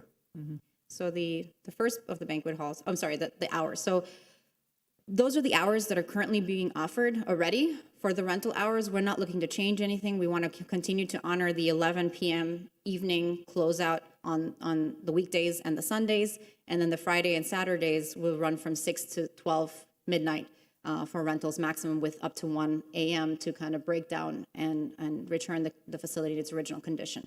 So these are the same brackets that are proposed right now in the rental structure, and that's what we want to honor to make sure there's no additional hardships to the community for the rentals. And one of the things that we want to take away is, one of the things we kept hearing is the parking. The parking when there's rentals that affect the cores, that affect the residences. So we as a city, we have garages in our city, and I think we have resources that we can apply to make sure that there's an incentive for people to pay out parking garages, whether it's our own valet system that we host. You know, there's things that we can explore further to make sure that those hardships are no longer pushed upon the community. So here's a little overall map, and we're going to zoom in shortly, that kind of show the different structures. So the biggest of the rooms is the grand ballroom, which you can flexibly split in two if needed. You have the atrium room, which faces the country club and is kind of part of the original structure. You have your cafe space and the hallway, which actually historically, it's interesting, was actually just an open air patio. And then you have the Merrick room, and then you have the fountain room, which connects to an outdoor patio. And we'll show you the plans for those spaces. So obviously the Coral Grand Ballroom you want to keep as a rental amenity. That is the largest ballroom you have. Here are the current capacities that we're looking to honor the same. Banquet style, you have about 600, reception style 1,000, and theater style 800 people. That is current. To make clear, we're not adding anything. We're not saying more people or bigger. We want to be clear that that's currently what's being used right now as a rental. Then you have the atrium room, which also has the poolside access. And here's the current capacity for banquet style amenities. You have 150 people, reception style 250 people. Predominantly, this space is often used as the counterpart to the grand ballroom. A lot of times you have the reception cocktail area take place there and then move into the grand ballroom. So a lot of times, you know, separating the two would really be a hardship, because to make the grand ballroom a good rentable facility, you need this space. So we really don't want to turn this space into anything else. It should be separate from the cafe space. We don't see it as a good restaurant space, just because it is often rented together with the great ballroom. And then here's an interesting room. So this is the fountain room, and what's really nice about this room is it has access to a little patio area with a fountain, and that really has a nice private feel. It also has a separate entrance off to the side. So we really thought about, if we could use this space a little bit differently, what could some of the future visions of the space? So we, over the last 2 weeks, heard again about, you know, could there be a restaurant feature in there? Could there be a member social lounge? Could there be a bar? Could there be some kind of a private space where we have private dining, exclusive usage as members? So this room currently has structured as a rental space. Predominantly it's used for baby showers, those kind of rentals. It's smaller in size. Banquet style is 90 people, reception style is 150 people, and theater style is 100 people. But it does have a nice structure that if you wanted to use it differently in the future, it does lend itself because it does have separate access. It has the nice patio. You could even include some kind of outdoor dining component, which is still very private, doesn't affect the front lawn for outdoor dining. So I think you have an amazing opportunity here. And there's also an entry that's right next to that. So if you needed it to be an independent space, such as a lounge or a restaurant, you have that ability, that infrastructure there. And, you know, I wanted to emphasize, you know, you do have that outdoor dining component, which, as we know, has become very important. And it's a nice area. You have the fountain. You can have something all the way around it. So if you wanted to go in that direction for future use, we think this would be the room to look at. And for future use, I guess another benefit is that it has the parking right behind the facility that they can go park and go straight instead of parking Direct in access, front where the yeah. golf course, Yeah, it's direct access. which frees up more parking space where the cafe and where the golf course is. Yeah. So And that's why we really thought the atrium room didn't lend itself to that space. It's a big sale component of the grand ballroom. Also, it's facing the front lawn. It's where our residents don't want any more activity. This is more private, and if there is a future vision, this would be the right space. that makes sense. And then the last one is the Merrick Room, and what we found, it's the least rented, it's the smallest of the four, it's the least attractive, and it makes for a great programming space. And this goes to our programming. We're looking at the fitness center and the size of the fitness center and the direction of having more fitness classes, and that space is pretty small. You can turn this space into a multi-purpose space that allows for large fitness center classes, similar to what we have at the Adult Activity Center, which are really popular. It also allows for programming, and it allows for meetings. So over and over, we heard, you know, there's certain organizations and groups that really don't have the means. They're pushed out. They're having to pay high fees to meet. This is a nice space that could lend itself for that as well. And we can also look at catering themed party rentals in that space. We in community recreation have a lot of resources when it comes to birthday party spaces outdoors, nothing indoors. And our parents keep asking us over and over again, especially our mothers, get us something with air conditioning. What do you offer indoors? So this could be a nice attractive feature that allows for party rentals indoors. And then, you know, a big feature is bringing social activities back. Historically, and also what the community wants today, they want a family-friendly environment. They want it to be kid-friendly. And there's a lot of events currently that we already do. I mean, we just had one this weekend, which is our Daddy-Daughter Dance, that we had to move outside of our city facilities. We held it at the Alumni Center. It's a beautiful location. We love it, but this gives us an opportunity to bring it back in-house, bring it back to our city, and looking at different programming, family type of programming, dive-in movies. We have a beautiful pool there that is underutilized, having themed nights there, talent shows, pool luau events, crafting workshops, you know, swim lessons. It's over and over again. We hear Venetian pool's too cold. You're only doing swim lessons in the summer. Wouldn't it be nice to have something year-round? And we're not looking at to completely outfit that pool with swim lessons, but there can be times that allow for access for swim lessons. Especially for the members, if they want some programming there, that's what we would focus on is the membership.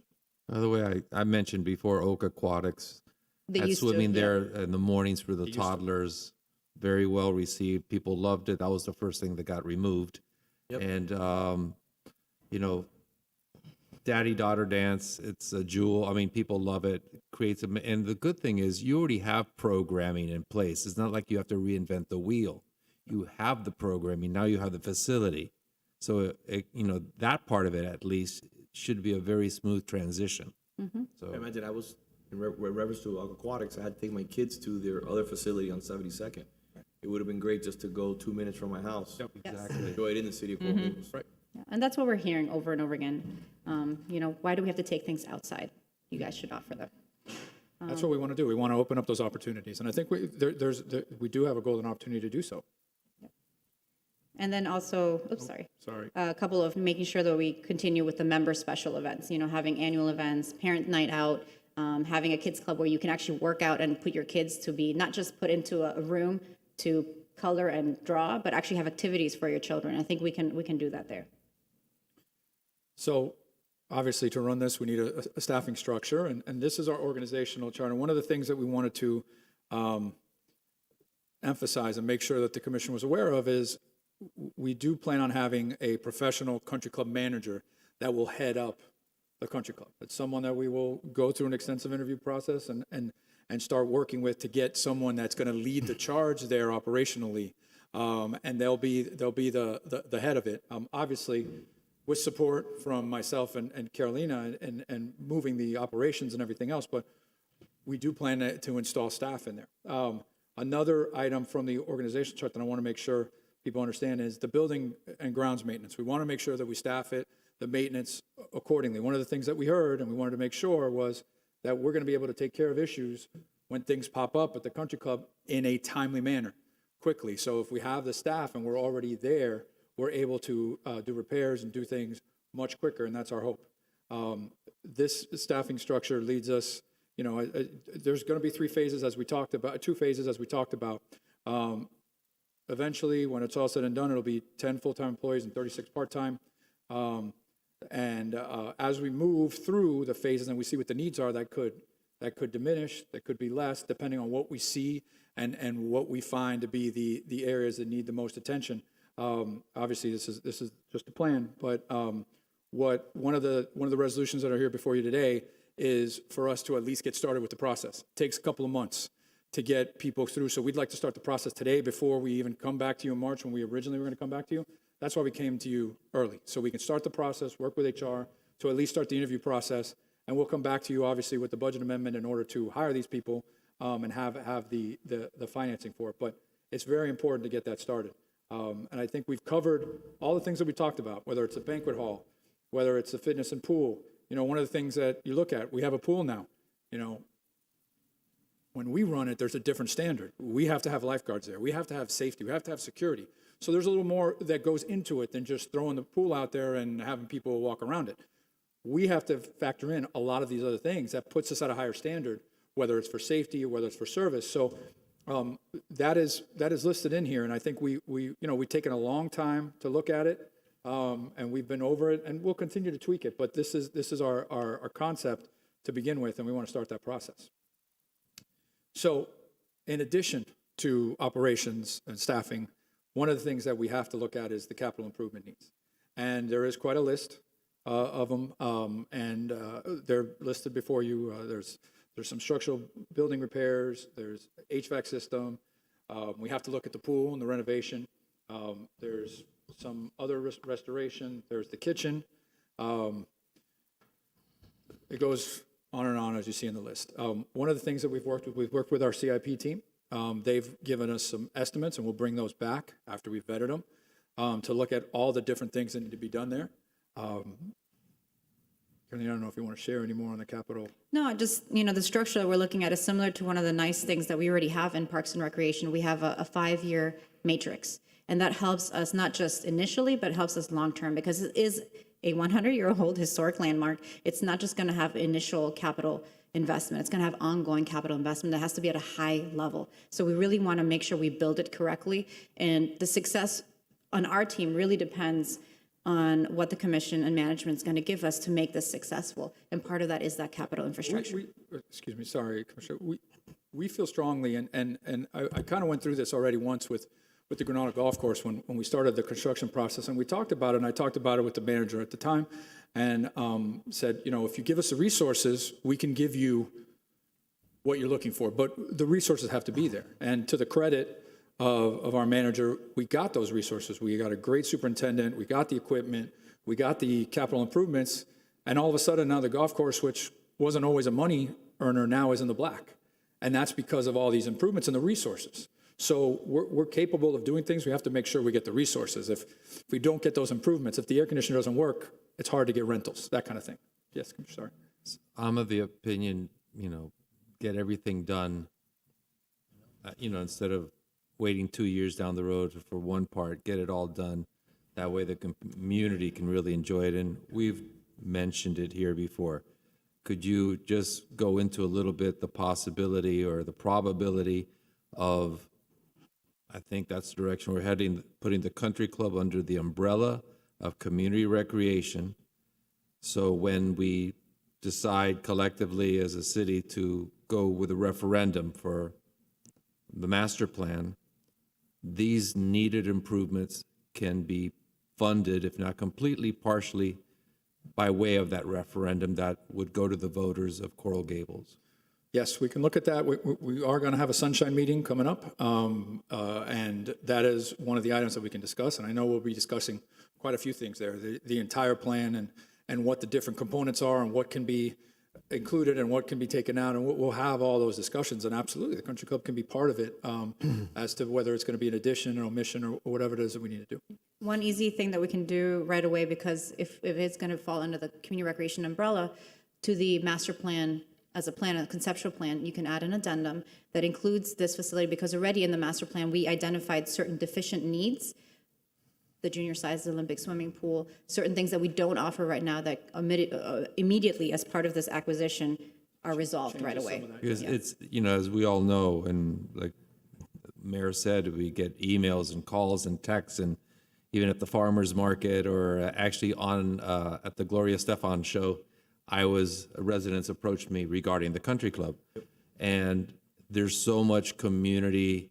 Our community loves the country club so much and wants to see the best for it. So in my opinion, to have them be part of the path forward through a referendum and in other ways, I think that's an amazing tie-in to make it a community effort collectively. So, we're bringing community back to community. I think it's an excellent idea, and I really applaud your proactive approach here to try to get the ball rolling now, as opposed to waiting till March or April. So I applaud it, and thank you. So thank you very Commissioner, much. if I may say, the ball was rolling a long time ago. Okay, well, The ball just started rolling now. And I want to make sure that people understand that. I'm talking about the hiring process. Correct. Yeah. We need to correct, get but- that started now. But we were looking at this for some time ago. There's really a new vision for the country club. Right. Really a new vision. It's not just a gym. It's not just an event center. But this new vision is really the old vision, what it used to be. And that's what we want to bring back.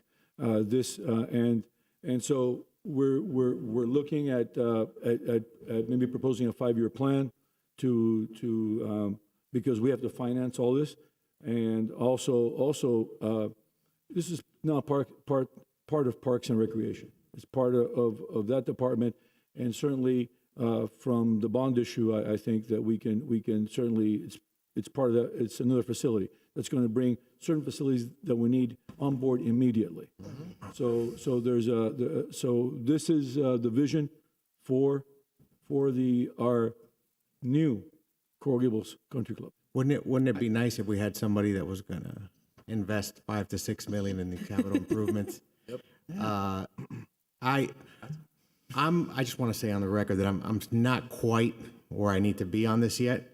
Frankly, if anybody is capable of doing it, the Parks and Rec Department is, and I'm extremely grateful that you guys that you guys began working on this a long time ago, because now we do find ourselves with this being our only option. But I'd be lying if I didn't confess that I do have a bit of a pit in my stomach about how it's going to progress.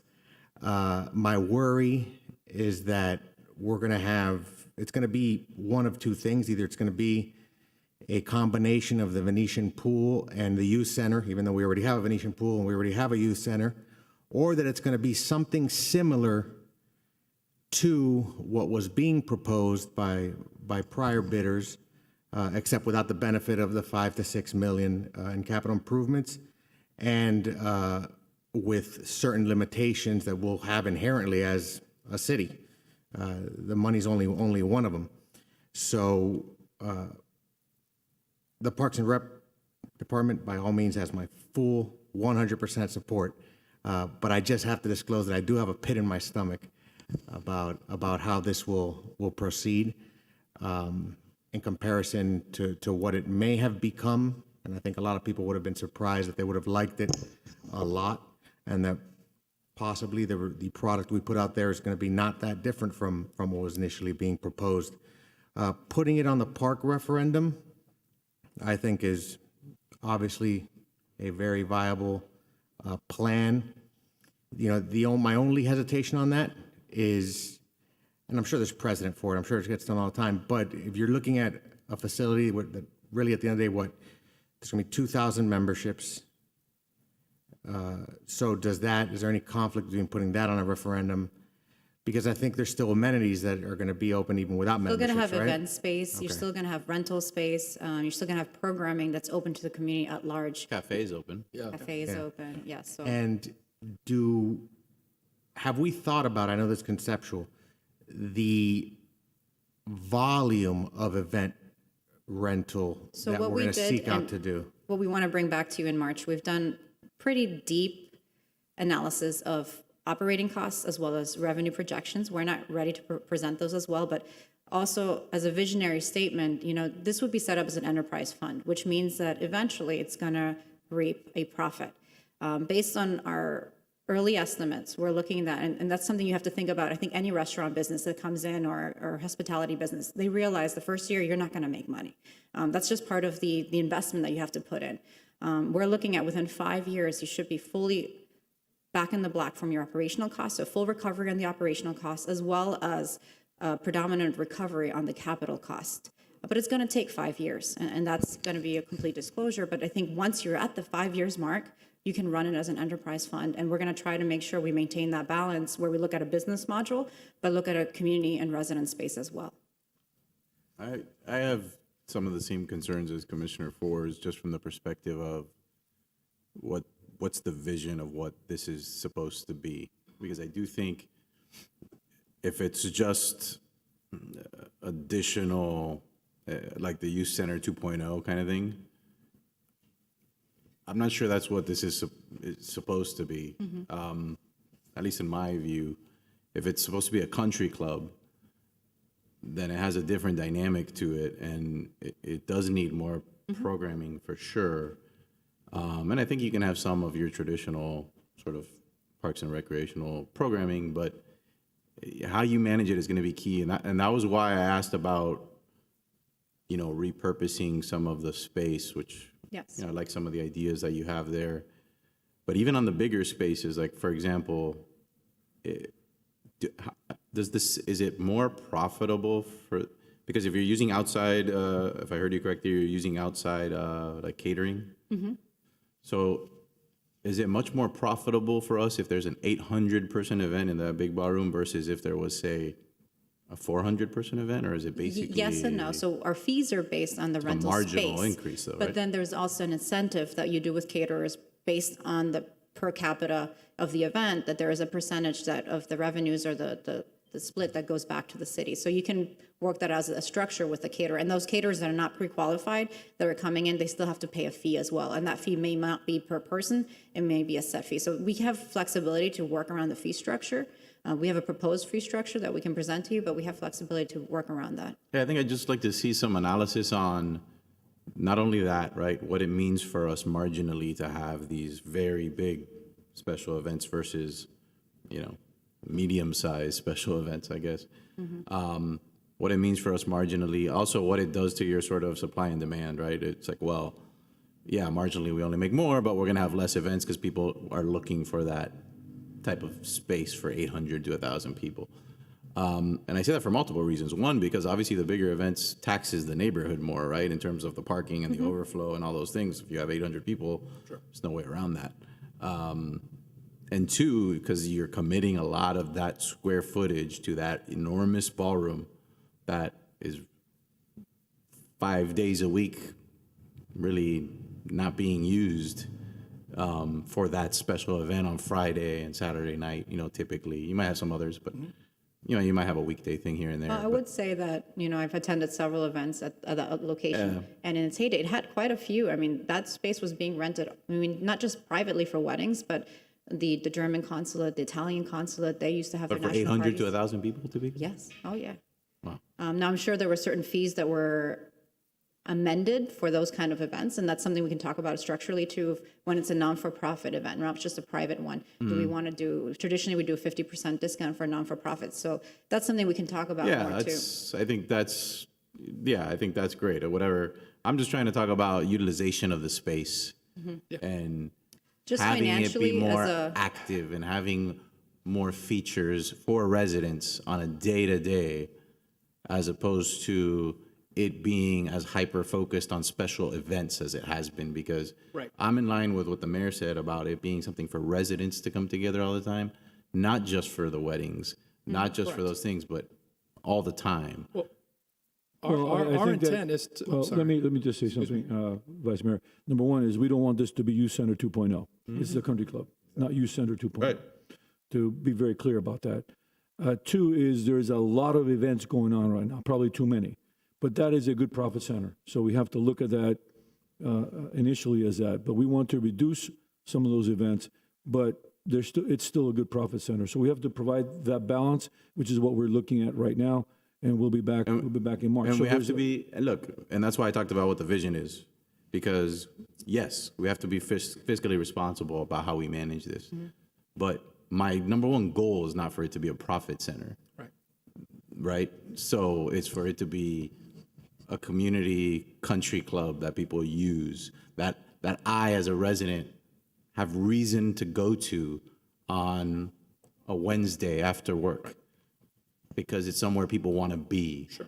It's not been that for a long time. Well, and that's what we want to try to provide balance on. But remember that if there is there's nothing coming in. I understand. we have to charge I understand the finances. So have to there's got to work. be a financial issue. I there. get it. So I we're get trying it. to provide that balance so that it is a country club. Yes. Yeah, we have enough events to go ahead and actually pay for it. Right. And so I think we need to be clear on what we're looking for it to be.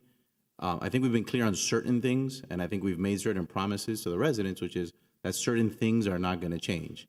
You still have your golf membership, you still have your gym membership, you still have the cafe. I think we're all in agreement on that. That's the easy part.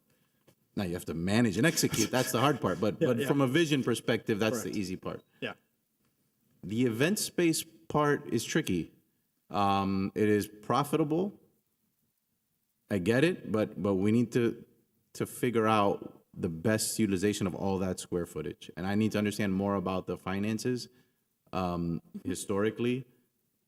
Because don't just come in and plug in and do the same thing the prior folks were doing, except maybe changing one ballroom in the back. I think that would be coming up short of what we could do here. And that's, I guess, where I'm going. And then the last thing is, and I'm on the fence on this, the notion of the infrastructure, and to Commissioner Forrest's point, this was part of the underlying discussion about a capital infusion here that led us to this point, which we don't have now. I've said it before, and I'll say it again. We need to be really careful that we don't just keep piling on this referendum idea, because everybody's going to end up with zero if we're not careful. Yeah. That would be a shame. And if I could add something to the Vice Mayor's comments, I've been very clear. I'm not going to vote in favor of just more and more debt on top of the we city. have to be careful. I'm a no vote on a referendum to the tune of 50, 60, 70, 80 million dollars. I've been very clear to the manager. I will vote no on that. I love the youth center. I know it needs a facelift, but I'm not going to leave the city in more debt than when I walked in. It's not going to do it. It's never been what I'm about, and I don't think the commission is about that, and I don't think the manager or city attorney or staff's about that. So we need to be very, very careful, like the Vice Mayor said. I want to just add a few things.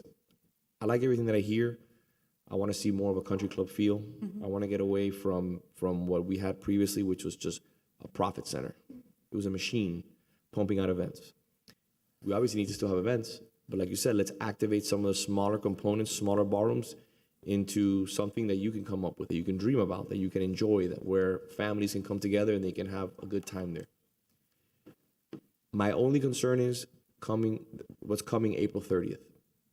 Okay, how are we going to address and continue to make it a profit center? Do we already is your staff going to be ready to pick up the baton once the current administration leaves and start, taking reservations for future weddings, bar mitzvahs, Mayor, let me birthdays? answer that. That's a very important issue. Yep.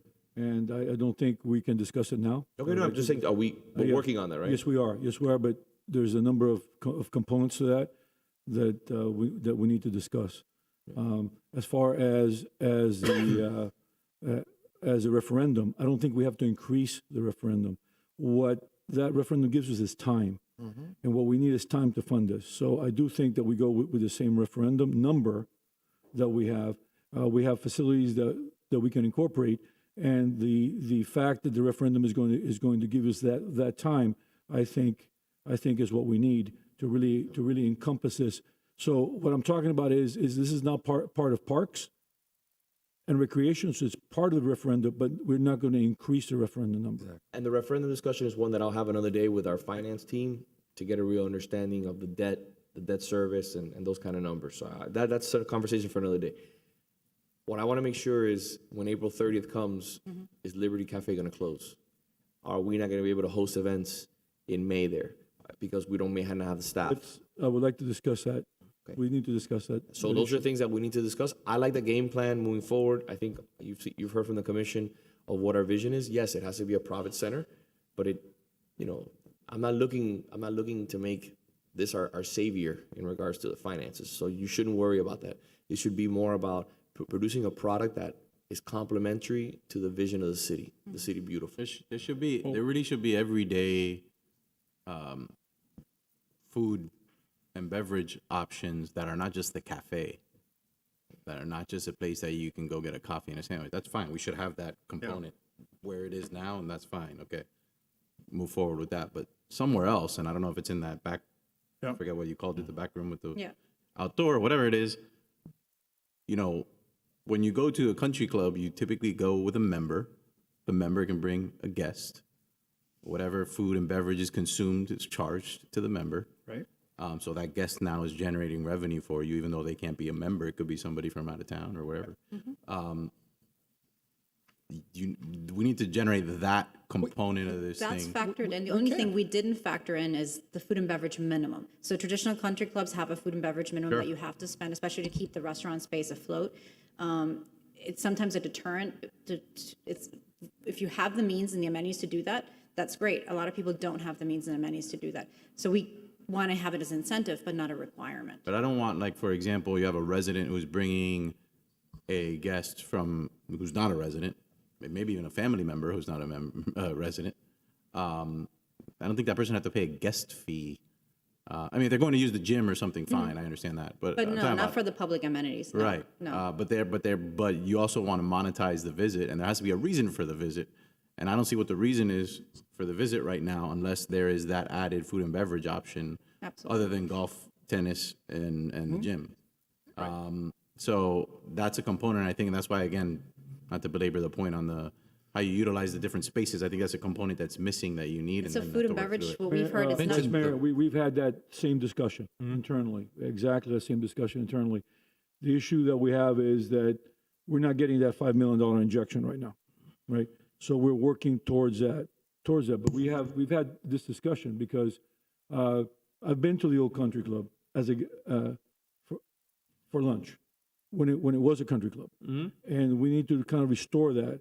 The only thing is that there's a lot of work to be done there, and that's part of our 5-year plan. But we are not getting a $6 million injection right now. Commissioner Menendez. If the mayor is okay and everyone, I think it's a perfect time. I know you mentioned activating the pool area for food, but if you don't mind, Mayor, have Mayor Thompson speak, because I think if anyone in this room or anyone in the city can actually share with us their experience as to what the country club was and what the country club can be again, I believe it's Mayor Thompson. Mayor, if that's... Of course, please. Be a privilege to have her speak. Mayor, thank you for being with us, as always. The floor is yours. Thank you. Thank you very much. I will remove my mask, providing I don't lose another hearing enhancement in doing so, which you've all done one way or another, I guess, glasses and earrings and so forth.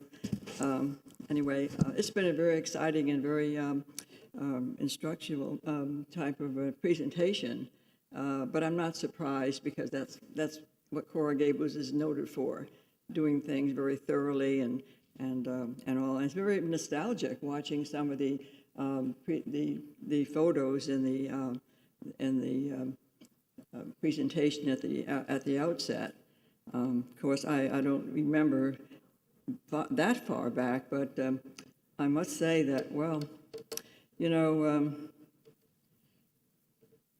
many women or many people don't want their ages to be known, but when you're in politics, you know, you can't hold that back. And as a matter of fact, every time it appears over and over and over again during the years, people follow your age, mention your name, and then your name and age goes right with it for whatever reason. So I'll say that this year is my 90th year, and so I remember a lot of things that I've seen on the screen this morning. And when I think about it, the city of Coral Gables is only 7 years older than I am, and that's something. George Volsky is the only one that has me beat, but maybe I'll catch up one of these days, one of these years. Anyway, I like to lend to you some of my experiences with the Country Club of Coral Gables, because it was always such a very important part of our lives. Everyone here in Coral Gables, it was so familiar to us all. And we would look forward to all kinds of events, and it was event after event upon event. And I know the Parks and Rec Center under Fred and his cohort, able cohort here, aide, will think it all through. But the neighborhood was quite used to a lot of activity there, because there was a lot of activity. I know we have a youth center, and we have the Venetian pool. There was a lot of more noise and children out with, very active activities and all. I would think that activities involving the country club would be a little bit more passive and a little more quiet and respect for the neighborhood itself there. But I don't know what kind of program they will come up with, but I have no doubt that our city will come up with one that will be very, very acceptable and enjoyable to all of us. It was the heart of our city. Everything we did, every event was centered at the Coral Gables Country Club of Coral Gables. It doesn't make any difference, but it closed suddenly to the residents and to the community, and ever since. Whereas before, it was always a place where you would drive by and think of something that was coming up or something you just attended. It was always a nice feeling, but it's been cold, absolutely cold, every time you drive by it now, to me, and I know to a lot of other people too, because we lost any kind of a contact with it. There's nothing we do, with the exception of the city's board and committee's reception, appreciation thing that we had up until the COVID hit. But other than that, unless you had a big event that you were going to go to for a wedding, or they were a catering event of some sort, you never went there again. And it was so sad. It was like we had abandoned it, but really it had abandoned us. And that's a sad thing. I see this going to now be turned around. It has to be turned around because it's something that you're going to increase the wonder of living in Coral Gables. And I know we have a senior center, senior citizen center, but it's hidden away and it has a different program to it. You go to for a class or you go for a particular reason. But the country club was always a place where people went to socialize. And it's very important, as we've learned during this whole pandemic, how important it is to interact and to socialize with others. It just doesn't happen otherwise. We used to have so many senior citizens. We have a lot of senior citizens in Coral Gables, and we have a lot of senior citizens that are, in proximity to the city. We have a lot of widows, we have a lot of widowers, and we have just couples, older couples, and there's no place to go. They're not going to go to the Venetian pool to congregate. They're not going to go, to the youth center to congregate. It's a different type of a situation altogether. And again, the senior citizen center is another reason for people to go there, but not to socialize per se. So you're providing a haven for a segment of this population that none of you fall into yet, but you will. If you're lucky, you'll fall into that. And it's a place to go which was safe and accessible, and it was easily accessible with the parking lot there and all. And it's one of its kind, And I'm so happy to see that you're on the right pathway. And I give special commendation to you, Commissioner Menendez, for leading the charge, if you will, here, and former Vice Mayor Kurt, we believe the same thing as you, and we had that very nice letter that appeared in the newspaper now to that effect. I hope that we will continue on with this. I remember some of the things. Like I said, I wasn't old enough to remember the very, very beginning of the country club, of course, but the first times I remember is from 1953 when I first came here to Coral Gables from upstate New York, where I lived. We would always go to all kinds of events. Put our evening gowns, we'd have wonderful friendship going on, wonderful dinners. I remember one time that Rudy Valley wandered through the country club. You all know Rudy Valley. Some of you do. You don't? Oh, well. And we had big bands sometimes, like Guy Lombardo played there one time. Guy Lombardo? Yes, yes? New Year's. Maybe, huh? Well, anyway, it was a place that was known not only in the community, but it was known nationwide, renowned. The country club was that beautiful.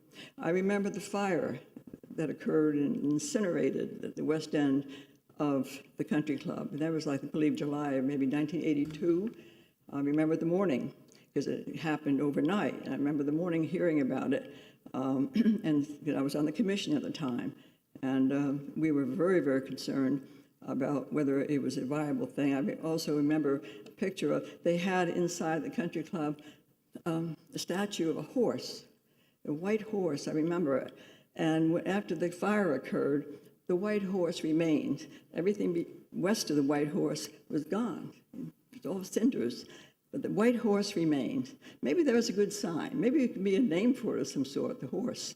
The white horse? I don't know. I'm just thinking about that off the top of my head. It'd be silly. But nevertheless, these things did occur. We've had dances. We had fun. And as a place, it's a haven for that segment of the population. And it's very important that you all will eventually reach and know how important it is. That it's difficult to go to a restaurant or some other place in any city, including Coral Gables, and get out of the car and try to make your way through to the front door of that place and all. And there, it was so simple. Drive in, get out, walk in, and you were safe Coral Gables. So I think that I applaud you all for moving ahead on this. At the outset of the meeting, I understood that the mayor has a problem with your back. I hadn't seen you stand up, and I thought maybe you stand up like in respect for my age or something, and I would understand it then. But luckily, you seem to be okay. Yeah. That's good. All right. Well, and you're not even anywhere near the age to have a problem with the back yet. Okay. Oh, anyway, Commissioner Menendez, thank you again for inviting me to speak today. I always like to say something that I think from my heart, and that is, I think this is a very collegial commission. You may disagree with yourselves once in a while, but it's even hard. That's hard to detect. It's a wonderful commission, very, very polite, very nice, and I really think that, including with my years in office and everything else, you are by far the best. Okay, I mean it. Thank you. Thank you for your insight and your guidance as always. We're grateful for that. And you're correct. We're blessed to have a great commission that respects each other, even in disagreement. Yes. So thank you for being here. Thank you so much. Thank you again. Thank you. Thank you. So I think we've all discussed. We heard from the mayor. I think that we're all aligned on what we're looking for in regards to the country club. I think that we have a very Just need an approval on the resolution to start the process. And Mayor, Commissioners, this provides us with the flexibility we need in hiring and the competitive bid process to start as soon as possible. Okay. I'll make a motion. Anyone I'll second it. Mr. Clerk? Commissioner Force, Yes. Vice Mayor Mena, Yes. Commissioner Menendez, Yes. Commissioner Anderson, Yes. Mayor Lago. Yes. Before we adjourn, I just want to talk about this issue. One more thing I want to make sure and put on the record. for individuals, because we're all going to get notified. And I want to make sure that my colleagues on the commission can refer back. Please watch the commission meeting. If you have a membership to the gym, the membership will continue, correct? The memberships all expire at the end, on April 30th, so we'll be starting anew. Just to clarify, we were notified that they had actually terminated all their memberships through the end of this month, March. Okay. So of course, there'll be a month between the transition where there are no memberships before we can even come in and continue. And just as a disclosure, a lot of the members there are also non-residents. So that's just something to consider, because right now there was no differentiation between resident and non-resident. But we're looking to have a seamless transition to make sure that those members can continue their membership. So that's the key. You just mentioned a seamless transition. My main and our main priority are the residents. So again, if there's 1,000 or 1,500 memberships to the gym and we can't fill it up with residents, perfect, then open it up to non-residents at maybe a higher amount so we can subsidize the resident fee. I mean, again, that's what we're talking about in the Venetian Pool, in the Granada Golf Course, and that's something that I told the manager. When 2 people in a week tell me that are non-residents that they love the Granada Golf Course, not only because it's a beautiful course, but wow, because I paid $27, that's a sign that it's way too cheap. Way too cheap. I like to focus on it being a beautiful golf course. So. Yes, but I also want to focus on the fact that we're making money on the golf course. Absolutely. And because costs are only going up, as you've seen, You are across correct. the board. So I would like at the next commission meeting, and I've asked this, I think I asked this at the last commission meeting, and it was supposed to be on this commission agenda. I would like, Mr. Clerk, Yes, sir. on the next agenda, I would like a report in regards to what are the costs associated with golfing at Granada for non-residents and for residents.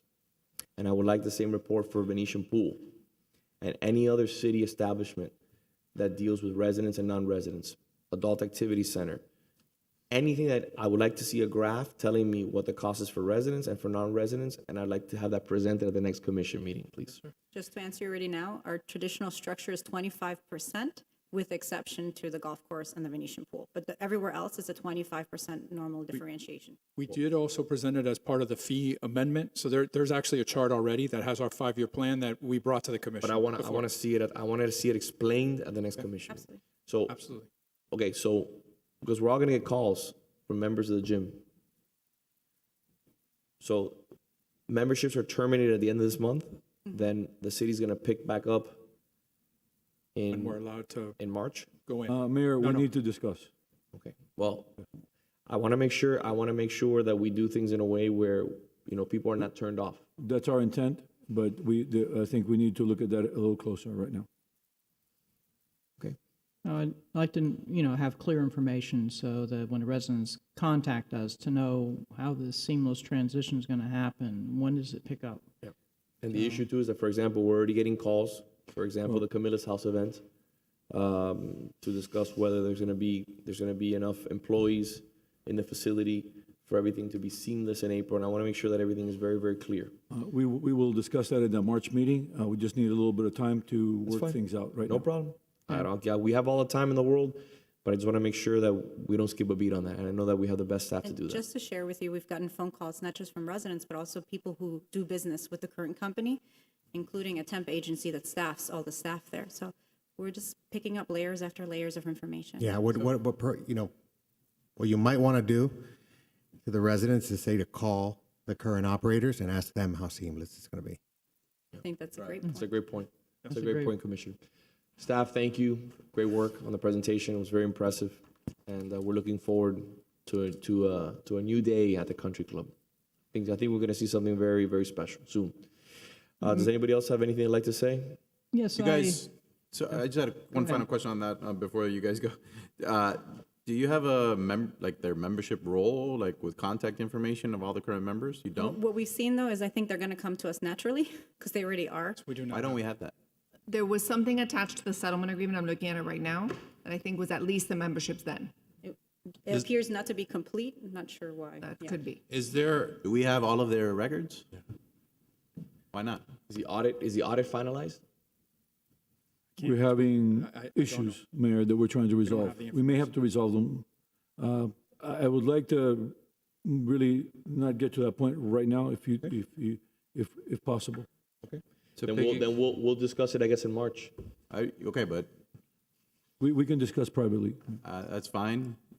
Like, we're entitled to those records, and I'm not surprised, but I'm troubled that we don't have them, and we should get them.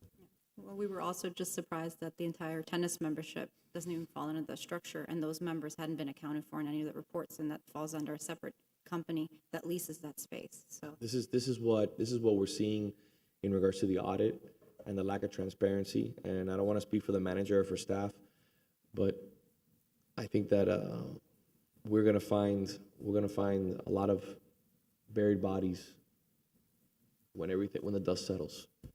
Right. So you have your work cut out for you, and We'll work with the attorney to you get have the your work cut out for information you, that we can get. and we'll discuss this in March once the manager and the attorneys have a little bit more time on their hands to iron this out. The city attorney and I are working very closely on this, Mayor.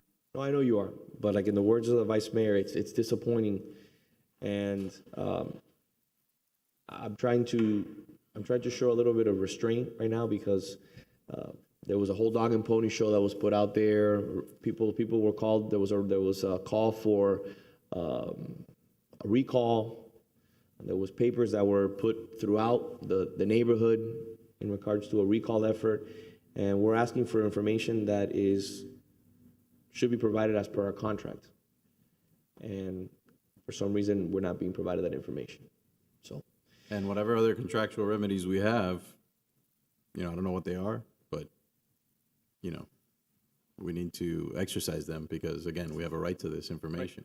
I mean, it's going to be hard enough to have a transition. It shouldn't be harder than it needs to be because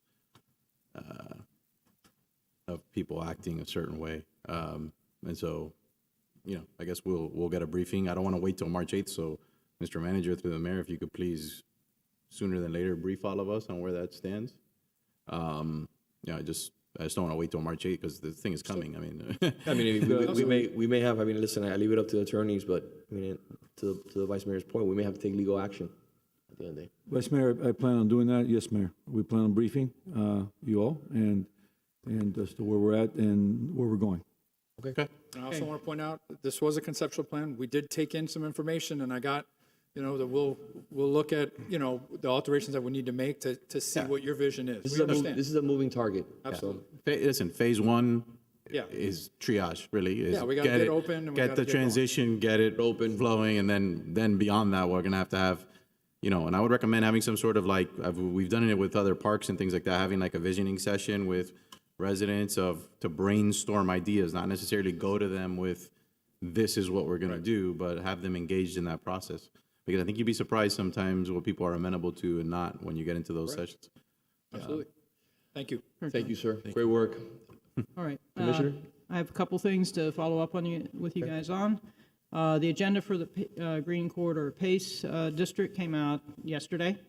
So this is why it's not an agenda item, but I wanted to make you aware that they are considering adding back prepayment penalties for businesses, commercial properties, but not for residential. We just had a beautiful presentation where we're leading by example, and I'd urge you all, if you have businesses that are going to be impacted by this, to have them participate in tomorrow's meeting at 10 o'clock at it's going to be right here in the city of Coral Gables at our CMR building, and there is a Zoom link available. Anybody wants to participate, they may. I also forwarded to you all the installation program for the PACE district. If you know of any residents that would qualify for that grant, I can, communicate with the city manager. They'll get me the list, and I'll submit it for approval through the PACE program. Lastly, I sent you a photo. It's really a bigger problem. City manager's already taken care of this particular instance where there was a commercial washing machine put on our city trash piles by an apartment building. But this is a bigger problem that I think and I'd like to, if you can, put it on the March agenda and have a discussion about what we're doing with waste management, about locating places where they're going to have their residents put their bedding, their boxes, their cardboard, and not be burdening our city trash piles with commercial property waste. It happens in the duplexes, it happens in the apartment buildings, all up and down Segovia. They were cited, as you know, Commissioner. They were. Yeah, no, I know, but I think it's a contractual problem, because when I go and I discuss with the folks that do the pickup for waste management, where do you have your folks put this bulky waste? There is no place for it. There is no practice and procedure. There's no routine where you call for a special pickup. There's nothing in place right now. I'm happy you brought that up, and I'm happy you put it on the next agenda, because it's an issue that I've been wanting to address for some time now. Commissioner Force? No, I'm happy to. Up by my office, North Gables, I see a lot of that when people move out. To Public Works credit, they always address it immediately when I call them, and sometimes even before I call them, but yeah, it's a problem coming out of, it's really the transient residents coming in and out, moving and throwing out half their stuff on the. It's true. And that is a commercial, those are commercial areas? Yeah. Yes. And that building should not be throwing any bulk out. That should be, they should have a company remove that. And so that's really, the trash and so forth doesn't mean that you can throw construction bulk and all kinds of issues like that out there. That should be removed, and we are citing it. Well, we should look at that spot as an example, because it's right next to a tree. They damaged the tree. They killed the prior tree.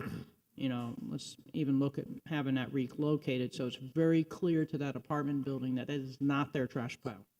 And we've had construction debris, remodeling debris, things like this, those have to be taken out. That's not a waste management issue, and we're making sure that through code enforcement that happens. Okay. Commissioner Menendez? Thank you. Anything else? Vice Mayor? Really briefly, I brought up at a prior meeting the issue that there's certain of the new 25 miles per hour speed limit signs that are pretty faded pretty quickly. Yep. I had some examples at the time. I know they're still in that condition today. I suspect there's others because they're made together. So I haven't heard back on that. You don't need to. If you have an answer now, great. But if you don't, Well, the answer that I have is let me know. unfortunately the warranty expired, so we don't have the ability to get that. So we're actually getting quotes. See, this is a constant frustration I have with our city's contracts, which is typically things are warranted a year, a reasonable, yeah, but so the expectation when we purchased brand new speed limit signs for the entire city was that they would last a year. No, I mean, they also is not the expectation that they were going to go bad. And we want to make sure whatever we purchase the next time. And we're looking to make sure that we looked at the specs of what was purchased, what was provided was what was spec'd. Maybe we want to go a little higher now, something a little better. So it doesn't happen. We've seen this happen in other areas, whether it be fountains, whether it be crosswalks, whether it be signage. The notion that the manufacturer and or producer of a product that we're buying needs to warrant that it's fit for the purpose which we're buying it for needs to be a bigger factor in contracts that we enter into, because to me it's ludicrous that speed limit signs that we know are going to be out in the sun I agree. are faded in less than a year, in just over a year, and therefore About 3 out of years, warranty. actually. Okay, well, I don't know how long they've been Roughly. faded. It was roughly, yeah. But we know that's going to be an issue. Same thing with the fountains. So, again, I would ask that as we move forward with any contracts, whether it be through a bidding process or otherwise, that factor of the manufacturer warranting the product be an issue of importance, so that we don't continue to get caught with things that don't work for their intended purpose. That is an important issue, and we'll make sure that we have a second look at that. I would think that, paint quality, if you put paint on a boat, that amber flint paint, I mean, that stuff lasts, No, I don't understand that. decade.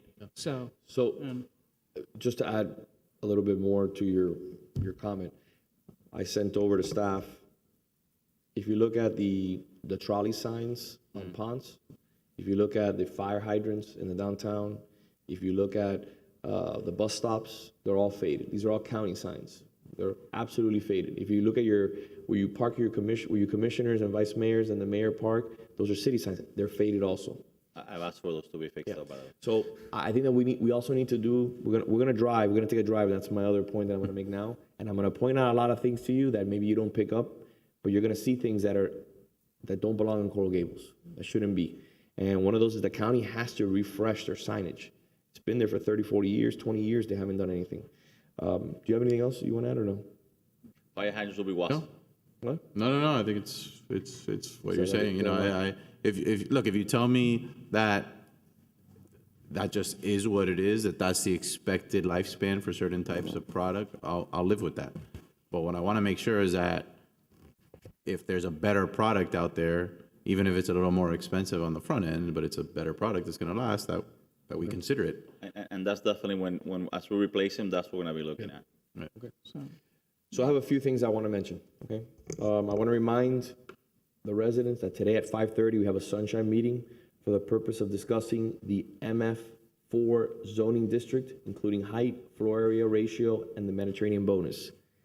We have submitted this via 2 notifications to a radius of 1,500 feet. We have submitted this along with the Zoom link via email. We have put this on all our social media. We have done everything we can. We have exhausted all channels in an effort to be as transparent as possible and ensure that everyone could attend the 5:30 meeting today. I want to make sure that we put that on the record. Okay? Mayor, I just want to say that we sent 1,728 notices. Yes. Twice. The total of 3,496 notices. The city clerk posted it online on February 9th. It's on the city calendar for February 9th. It appeared in E-News February 9th. Yes. Emails were sent to the HOAs, and emails were sent to 2 important members. And last night we sent another 30,000 emails in an effort to make sure that everybody had the Zoom link. So I want to make sure that we thank staff for their effort because they tirelessly, attempted to do their best in an effort to get as many people's eyes and ears engaged in the 5:30 discussion sunshine meeting that we're having today. And this, Mayor, is a sunshine meeting that does not require this kind of notice. Yes. No, but we went above and beyond. And that is here, right? That's- Not at the yeah. CRM. So I have a few more things I wanted to mention, okay? And I think Commissioner Anderson also had this issue, but she may have forgotten to bring it up. I want to make sure that our staff is not picking up cardboard that is in the trash pit. Because I've seen it in my neighborhood where there's cardboard. I drive to work. Somebody has put cardboard in the pit. I come back for something else and it's gone. So I want to make sure that our employees are leaving the cardboard that are in the trash pits so that code enforcement can address it. We've seen a lot of progress. We're diverting a lot of the cardboard from the trash pits into the recycling, which is going to save us a lot of money. But I want to make sure that staff understands, do not pick up the cardboard if it's in the trash pit. Okay? Number 3, we're having a field trip. We're going to have a trolley. It's going to be exciting. I've been looking forward to this for a long time. Everybody's invited. We're going to sunshine the meeting. The clerk's having a heart attack. This is a moving sunshine meeting. Okay? The purpose of this trip, or this field trip, is going to be to drive up and down our city to see areas where development agreements are not being followed. Let me give you an example. Look at Merrick Park. Look at all the landscaping along Merrick Park. It's all dead. Look at the fountain circle. It's all dead. The hedges that have grown to 4 and 5 feet are not meant to be 4 and 5 feet. Number one, it's a nuisance for people crossing the street. It's an accident waiting to happen. And that goes to show you that those are hedges that have been there for 10 or 15 years that have not been replaced. Let me give you an example of something that, again, upholds the standards of the city beautiful. On the corner of Ponce and Miracle Mile, you have Crema, where everybody goes to get coffee. For 3 months, we've been trying for them to plant something on the swale. Finally, this week, something was planted. I know the city went over there at one point and put some mulch down to appease me, but I'm not sure who planted those trees now, but those trees, you have some Green Island ficus that have been planted there now, so it looks a lot better. Think about going through Christmas on Main and Main in your main street and not having any type of landscaping, just dirt. For a building of the size of that building, we expect more. The purpose of the trip is to go up and down and acknowledge areas that are troublesome in the city, especially in the North Gables that are unkept. They deserve the same standards as we do. The city has not refreshed any of the landscaping on ponds and in the main streets for many, many years. There's a lot of garbage in the landscaping. There's a lot of things that need to be taken care of, and the field trip is to show that. Also, the signage in Merrick Park, it's rusted. The signs have fallen off. It's time for people who have to be held accountable to the same standards that the city of Coral Gables holds itself and that we hold our residents to. So that's going to be coming up. What day, do you know what day that is or no? I don't remember, but it's coming up. Mayor, it's in our calendar. Yeah, so it's coming up, and I welcome everyone to join us. It'll be 2 hours. It should be a great time. Okay?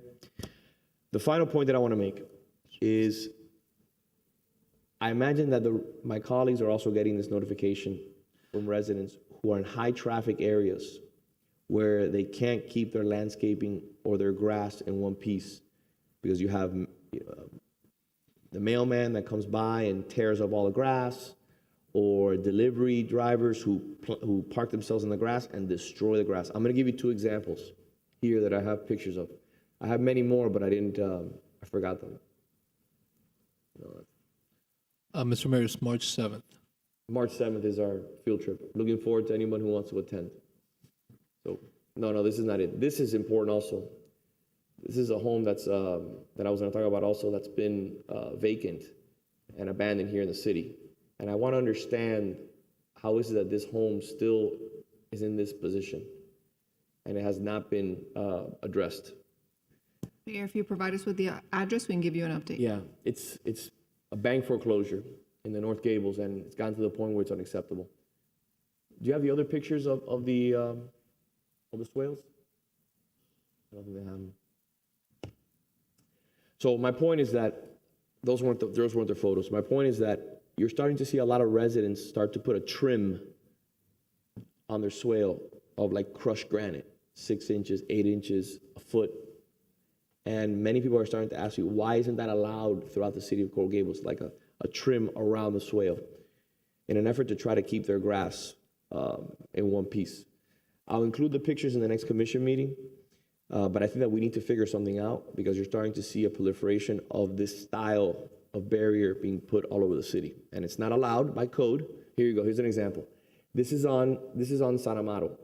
Excuse me. This is on Alhambra. I apologize. This is one of my neighbors. And Mayor, we have the swale package. Yeah. The swale package that is available. Dina is very good at that. We are looking at what you're talking about now, and how that's going to work out. Yeah. But you do have a swale package, but that is something different. Okay, I think. so this individual here, I drive by his house every single day. Many people here know who this is on the commission, and he has replaced his grass probably 30 or 40 times. And this is right on Alhambra, a block away from Blue Road. And he just says, Vince, I've gotten to the point where I'm tired of putting the grass down. I don't know what else to do. I can't keep this going every month, replacing the grass, removing the grass. If it's not the mailman, it's somebody that Mayor, parks but that is outrageous. It's constant. It's outrageous. Constant. But and then I have another picture that I put there. I don't know. That's really not parking. That's really that's damaging the swale. And I see that constantly by my neighborhood. And this is, by the way, this is right here. This is my street. This is my street. So this is my driveway. Is it? Yeah. I cannot get that small patch. Well, I cannot get drivers, for some reason, they can't stay on the street. So what they do is they go on that patch there. What recourse do I have? I've already placed that patch of grass maybe a dozen times. I don't know what else to do. And I don't want to put rocks there because I know the rocks aren't allowed. Isn't it curbed on the other side, Vince? What we've been discussing actually. Is it curbed on the? It is, yeah, on the other side. Why isn't it curbed on this side? We do have the swale package, but that swale package is more for areas that you want to maybe have some parking. Yes. Yeah, right. So we're actually discussing this situation now and see how we can tweak that to see how we can take care of some of these areas. So that's in discussion right now. It can change the whole character of. I just want to bring it to your attention. So we just have to be careful with it. That I'm dealing with it. That I'm dealing with this along with several of my neighbors who are dealing with this. And again, every Saturday and Sunday I pick it all up, I put it together, I push back the soil, I compact it. Monday or Tuesday, I wake up and it's basically like this. Right, and what we've been looking at is potentially applying that very same treatment that you use for the parking on the swells, where you can do that trimming using that very same material. It's already allowed for parking. So it's one of the things that we're looking to maybe amend that swell package to allow for that. We kind of are working that out with Dina. We need to look at that carefully because if you allow it, then you're changing the character of the swell area. But it has to So be, we- it has to be, it has to be something that is uniform. So if it's gonna be 8-inch, an 8-inch lip, or a 10-inch lip, or a 6-inch lip, obviously it's good for water percolation, but it also, when a person drives over, it'll serve as a notice, that they're off the road. Here, that area is very moist, and they just tear up, and I get it fixed probably on a monthly basis, but it's come to the point where I don't know what else to do. Right, I noticed that some plants that are more variegated, drivers see them more. Just one last final note, hopefully by the time we have our field trip, the sidewalk issue that I discussed with the city manager across from the police station is all resolved. Yeah, that has gone to the code enforcement board. There are fines being assessed, and the public works director is looking at the options with the city attorney's office that we have on the trees and the sidewalk. So, Commissioner, I brought that up to the manager probably about 6 or 8 months ago, and we started fining them in regards to that sidewalk. Our hands are tied. It only infuriates me more when you see it on Twitter or on social media, and they make an example of us, saying that we're not being thoughtful enough in regards to the disabled community, because we take great care in that, and we're very thoughtful. Outside of just going and ripping it out and doing it ourselves, what other options do we have? We've gone the fine route. We have a lien. The property owner does not want to comply. Can we just take corrective measures? Well, and that's what the public works director is working with the city attorney's office to make sure that we correctly replace the sidewalk. And remember that the trees are also an issue. Trees are on private property, which those need to be removed. So we're working on those corrective measures just to take care of it if we can. So when do you think you'll be ready to discuss the issue of the soil package of that trim? April sounds like a good. Okay. All right. Mr. Clerk, I'd like in April to have a discussion, and I'll get more photos, especially in my neighborhood, addressing the issue of the trim on the swales and to see if it's even a viable option. And if we can offer it as one of the It's been swale done. packages. It's been interesting. We just have to look at that because that is a big change. No, it is a big change. So we need to It is a big carefully change. assess it. It is a big change, but what looks better?